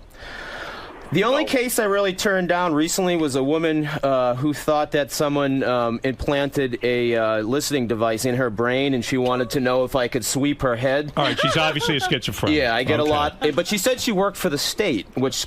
Have you ever been hired by a politician to find out what his opponent is doing? All the time. All the time. Goes on all the time. They didn't learn from Watergate. They didn't learn from Nixon. All the time. Local politicians, reps, senators, what do hire they want me. to know? Just anything that they can find out on them. They want to find out any kind of scandal, right? So they can discredit their opponent. Yeah. I ran for office back in 2004 myself, and I lost. And my opponent afterwards thanked me for, not investigating her. I said, you know what? I wouldn't have wanted you to do it to me.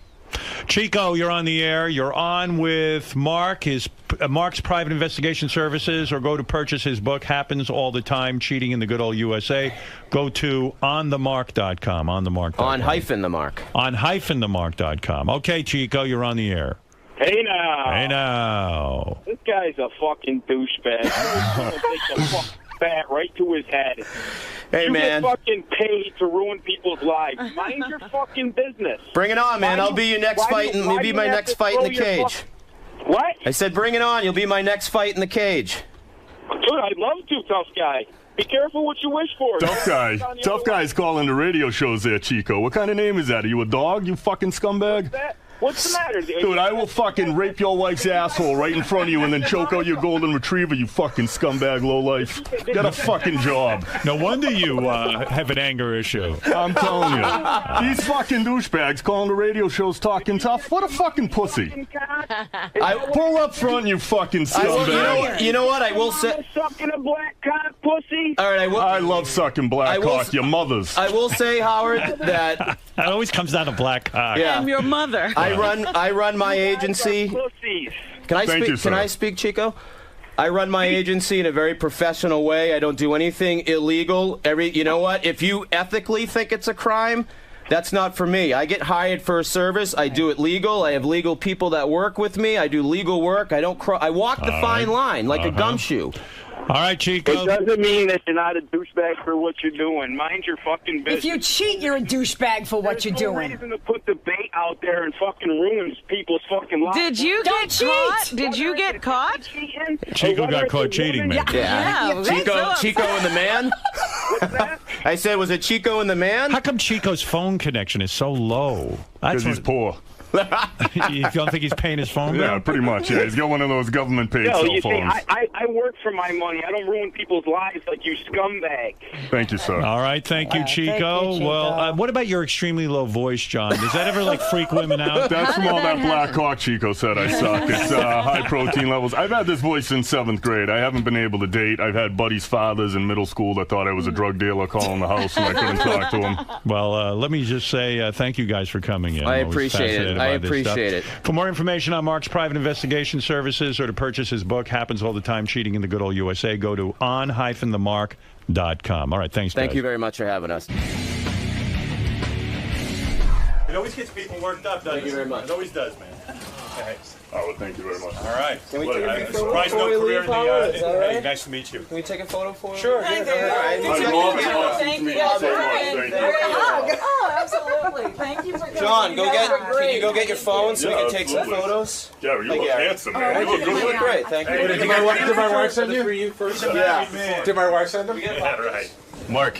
Yes. So that went well. I mean, you got your word out for sure. I got my word out. I'm a little nervous about what the backlash is going to be when I get back with the state police that license me and the Church of Scientology and all that shit. But you know what? I guess you get to take risks in life. Well, I was going to say, on one hand, you're looking to promote, you're looking to get the word out about your business, but at the same time, you're a private investigator, so it's something you have to keep kind of secretive. How do you walk that line? How do you... People are fucking dumb, that's why. They got no clue.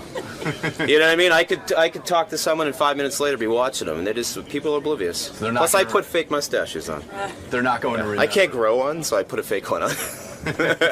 I'm 42 and I can't even grow a beard. So as you can tell. decoys, are you worried at all that this exposure is going to lead to people knowing who you are and... No, like it should he be says, fine. We it's- change yeah, our you looks. know. We do things. I'm busy undressing Lisa with my eyes right now. I've had Lisa. with her for about a decade now. So. Really? It's the glasses, the hair, the whole. I know, and I'm petite part of figure. our custodian, too. He was just saying he loves the glasses. Need them. Oh, need them, huh? Howard and us. Interesting. Because I want him to send it. Lisa, are you feeling the mutual love here? Is this the type of man you're It's looking that for? voice. It's like what Howard said. See, I'm more of a normal, average guy. I'm more obtainable. Could have a I'd like to cheeseburger or thank. filet mignon. Let's choose there. And I'm 10 years older than I'll be the French fries.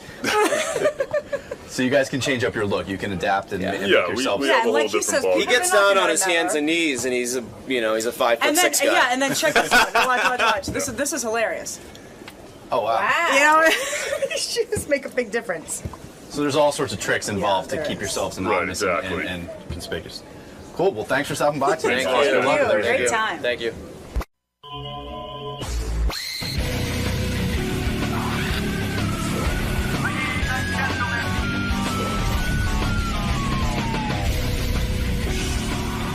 Hey, by the way, I didn't even mention, did you hear that Larry King stopped by the wrap-up show the other day for like 2 seconds? He was in the building doing a bunch of serious satellite meetings, not meetings, but talk shows.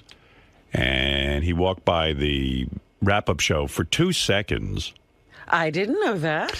Well, there was only 3 minutes left in the wrap-up show, which I don't even understand. I've said to Tim, if the wrap-up show has something cool going on, why do they have to end it exactly on time? And then he said something has to do with the computer and like the scheduling of the shows, that you have to end completely on the hour. And But we didn't have to. no, I don't know why. If Larry King's there, the guys wanted to keep going with him because it was sort of fun. And I don't know. My philosophy has always been, if something good is going on, let it keep going. Who cares? If the guys want to sit there and talk to Larry King, let them. I wonder what's going on there with this.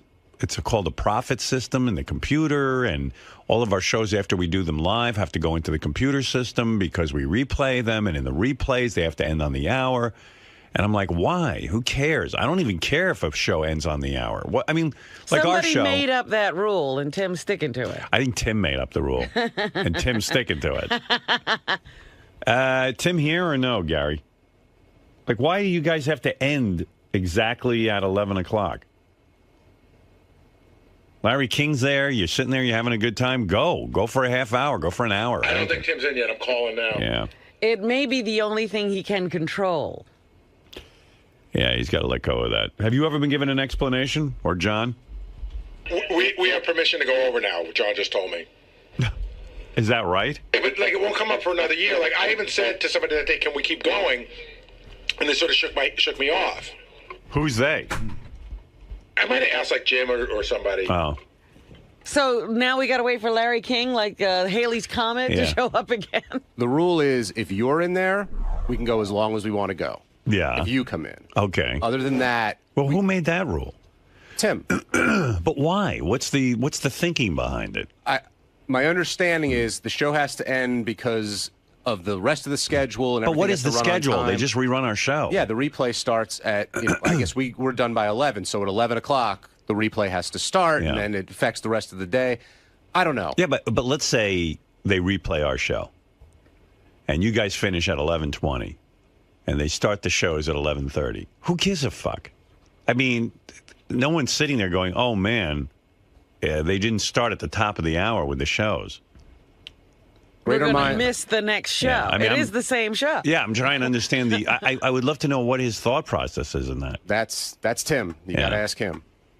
But Tim has this move whenever I ask him something. Of course, he goes, I brought it up to you, and you told me you wanted it this way. And That's exactly what he said about that, Howard. No, I've never once said that, ever. What you know me? I'm the guy who used to go to on terrestrial radio. I would go over, and I'd say, "Who cares? Let me sit here all day. I'm the only one getting ratings. Why are you in a rush to play music?" I mean, so he always blames it on me, Tim, and I know I listen. My whole philosophy in radio is you don't need a schedule. Hey, Tim, how come we have to end the wrap-up show if Larry King walks in? Well, I told John, I says, if you guys wanted to go, you could have gone. And he says, well, don't we end at the top of the hour? So we discussed it, and they just decided. They didn't even ask me. I was in the room, so. Right. No, but I'm saying. They weren't. And Jim, I asked Jim, I said, can we keep going? And he sort of shook his head. Yeah, you weren't in the room. Yes, I was in the room. I was standing right there with Larry King. I was looking at him. Oh, so you said you weren't in the room. I was in the room. So, Gary, you asked and Tim shook his head no? JD's yelling Tim wasn't in the room either. If I was in the room, I was we were unaware because the room was crowded that day. I patted Larry King on the back on the way out. I says, thanks for stopping by. And if you guys wanted to go, you could have went. There's no problem with that. The thing is that you've always told me there's a problem. Well, we like to end the show at the top of the hour, you know, so because it fits in. When we did 6-hour blocks from 6 a.m. until till noon, right? You know, that block would replay from noon until 6, from 6 to midnight to 6 a.m. Who cares? Well, because of the spots and everything else that had to run within it. Oh. Okay, from now on, what's the rule? The boys can go as long as they want? They can go as long as they want. Sure. Okay, good. They can end. They should end at the top of the hour if they can. It makes life much easier. But if there's something there that they can go longer. Makes it easier to put the stuff in the computer. Exactly. And the other thing is that you and I had a conversation about that. Oh, here we go. Yeah. Remember the wrap-up? Oh, yeah, I remember it just like it was yesterday. Okay, what's the conversation? He always does this to me. It's true. We had a conversation about this, and you told me. You told me. Remember, you wanted the wrap-up show to go. It's like an hour-long show. Right. And that, and if something is going on, let them go. Right. Well, that's what we'll do. Yeah. But I didn't have any conversation about this. No, we talked about the 1 hour. Okay. No, we did. Don't you remember the conversation where I said, let it run as long as it wants? You were there. Don't you remember that? This is what you do. Don't you remember that conversation? No, you and I talked about it. Don't you remember when you and I had a conversation? I said, let it run. Exactly. Okay, there you go. Good. Okay, good. We're even. Tim. All right, thank you. All right, thank you. You're losing weight again, huh? Yes, sir. Yeah. Yeah. Yeah. Good. What are you doing this time? No green drink? No, green drinks. You're doing green drink? Yeah, Robin and I started the detox yesterday. Yep. No ayahuasca? No, thank you. Ayahuasca? No, ayahuasca, no ayahuasca. No. You know. Oh, you're doing green drink, huh? Yeah. And what else? Because you always change. But I do like a salad. I don't do like total, but I do like a salad or something like that, just so. But I watch what I eat. Yeah. No more carbs. Right. Crap. Carbs aren't the problem, dude. Well, vegetables are carbs. It's a combination of exercise and putting the right food in your system. But the more green you put into your system, the better. The more oxygen you put in your body, it pushes out all the impurities. You feel better. You have more energy. You think clear. You sleep better. All right, I'm getting woozy. Again, vegetables are carbohydrates. Okay. All right, thank you. Thank you. Yeah. You can talk to Tim afterwards about that. Explain it to him again. Robin, I tried calling you twice last night, by the way. I tried to call you back, by the way. Yeah. And Tim's on fire. Tim once, what was Tim's quote once? Food doesn't control him. He controls food. I think you taught him that. No, he came up with that on his own. Yeah. I never declared him not under the control of food. Nothing that wacky came out of your mouth. Cookies are my weakness. I now have the tools in order to take the weight off. I think food gained control again. Well, like I said, I never declared him. He decided that on his own. But he looks good. If you're unable to do the lifestyle, you can't take the job. Right. Sometimes Tim talks so fast and gets all charged up that, you don't know what he's saying. He comes out with all those things. Your point is valid and well taken. Right. Timitudes. Right. There's so many projects and initiatives going on around these channels. Timisms. Tim. I do like that guy. Tim. He's a good guy. Yeah. Why would you name a kid Tim? Although, what do you name a kid? Timothy. What do you name a kid? Where the hell does that come from, Timothy? Oh, they were talking about yeah. Mariah Carey's kids' names on The View, and it's Moroccan was where they decorated. It is a room in her house. It's the Moroccan room, but that's where Nick proposed to her. Oh, so the kid's got to be stuck with that shitty name, right? Moroccan. Yeah. Hey, Wally, you're on the air. Good morning, Howard. Hey, now. I was really upset that they were ending the show like that on Larry King. 3 minutes in, Larry's just giving off this whole itinerary of what he's doing and where he's going to be appearing. It was hilarious. He's like, Boston, L.A., England, guacamole. I'm like, I know, I heard. I'll play it. Did you hear it, Robin? No. Yeah, it was really good, and then I wanted it to keep going, and then all of a sudden the rule came up. And I said, who made this rule that the guys can't keep going? Go. I don't mind. I mean, listen, you don't want them droning on for 4 hours, but if they got something cool happening, let it go. Yeah, that was an unusual circumstance. That's right. I'm telling you, I had nothing to do with that. I'm the guy who says break the rule. There's no rule. Content is king. Content is king. Thank you. All right. Howard, he had no idea that anybody that was in there in the wrap-up show worked for you. He's like, who are all these guys? I assume you're all fans? Yeah. It's hilarious. All right, I'll play it. Thanks for taking my call, Howard. Nice. It's real quick, actually. He's only on for like 3.5 minutes. He doesn't. What do you mean he doesn't know? He doesn't know he's on Howard 100? Well, he knew. He just, who knows what he knows. Here's what they told him. They said, would you like to go do this? Is the wrap-up show after Howard's show. And he said, is Howard going to be in there? And they said no, and then he came in. Yeah. Yeah, and then he tells Gary afterwards he'd be happy to do our show that we don't ask. But meanwhile, we've called this publicist. A million times, I'm sure. They don't want to. Listen, probably rightly so. Here's the wrap-up show where Larry King walked in. Larry, come on over to this microphone. Larry King stopped by. How you doing, Larry? Come right over to this microphone. Wow. How many hosts? Just two hosts. Just us. And a lot of Don't guests. worry, I'm leaving. That's Howard's limo driver, who's also got 100-something thousand Twitter followers. Oh. He only has 80-some thousand. So, Larry. How's Howard? He's good. How come you never come by and do the show? I'm never asked. How's his interpreter? He's good. We'd always love to have you on the show. How we do, Howard? I've got nothing against Howard. Good. We'd love to have you. What are you promoting? How old is he at this point? It's hard to track his age as much as it is his marriages. The thing about him that's noticeable when you see him in person is he can't weigh more than 100 pounds. Yeah, he's like an elf.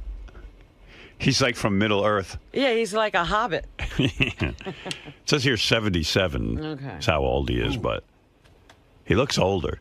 Honestly. He's always looked older than 77. Yeah. I don't recall him ever looking 77. So he somehow he keeps saying through this interview that he's a stand-up comedian now, but then when you question him more, it turns out he's not really a stand-up comedian. It sounds like he tells stories about his life. Well, I don't know. It's not quite stand-up comedy with like jokes, but he talks about his life when he does these shows and he can't sit still. He didn't want to give up that CNN show. No, he was forced out. And quite frankly, I'm sure if the boys had him there longer, they would have said, don't you feel sort of vindicated? Because I think the ratings were actually higher with Larry than they are with Piers Morgan. And aren't they bringing Larry back for some kind of a special already? Maybe, I don't know. I heard a promo for that. But now, because he can't sit still, he's going out doing a stand-up tour. And I thought it was a joke. He goes like, I just got back from Lisbon, and I guess because CNN's heard all over the world, he has some sort of audience in every country. Yeah. Oh, I'm doing a comedy tour. Stand-up comedy? Yeah. I've always done conventions and things, and now when I kind of semi-retired, am I on? Because I don't hear myself. Yeah, you're on. Oh, I see. Oh, that's a high. Oh, yeah. He loves his voice. Yeah. Listen to him. Oh, thank you. Let me just talk for a while. How many cities you doing? Oh, I got a list here. I'm doing. I start this Saturday in Borgata in Atlantic City, and then the Wilbur in Boston, and then Biloxi, Reno, Las Vegas, Chandler, Arizona, Reykjavik, Iceland, Stockholm, Sweden, Bergen, Norway. When he said Reykjavik, Iceland, I thought, oh, he's making a joke. Maybe he is funny. But he wasn't making a joke. No, he's really going there. It's Larry King in Iceland. Good. I don't even know how you say hello in Iceland. Are you really going to Reykjavik? Yeah. Wow. Copenhagen, Munich, London, Morristown, New Jersey, Westbury Music Theater, Ottawa, Toronto, Santa Rosa, California, Newport News, Virginia, Tampa, Naples, West Palm Beach. And when you stopped doing the CNN show, did you know you were going to do stand-up? Did you want to do something, or did you think you were done? I actually want to go to the show. What the fuck could he be talking about? I mean, Isn't any of it true? Yeah. Or are these just fairy tales that he's making up? I don't know. Like, he comes out on stage and starts talking about what?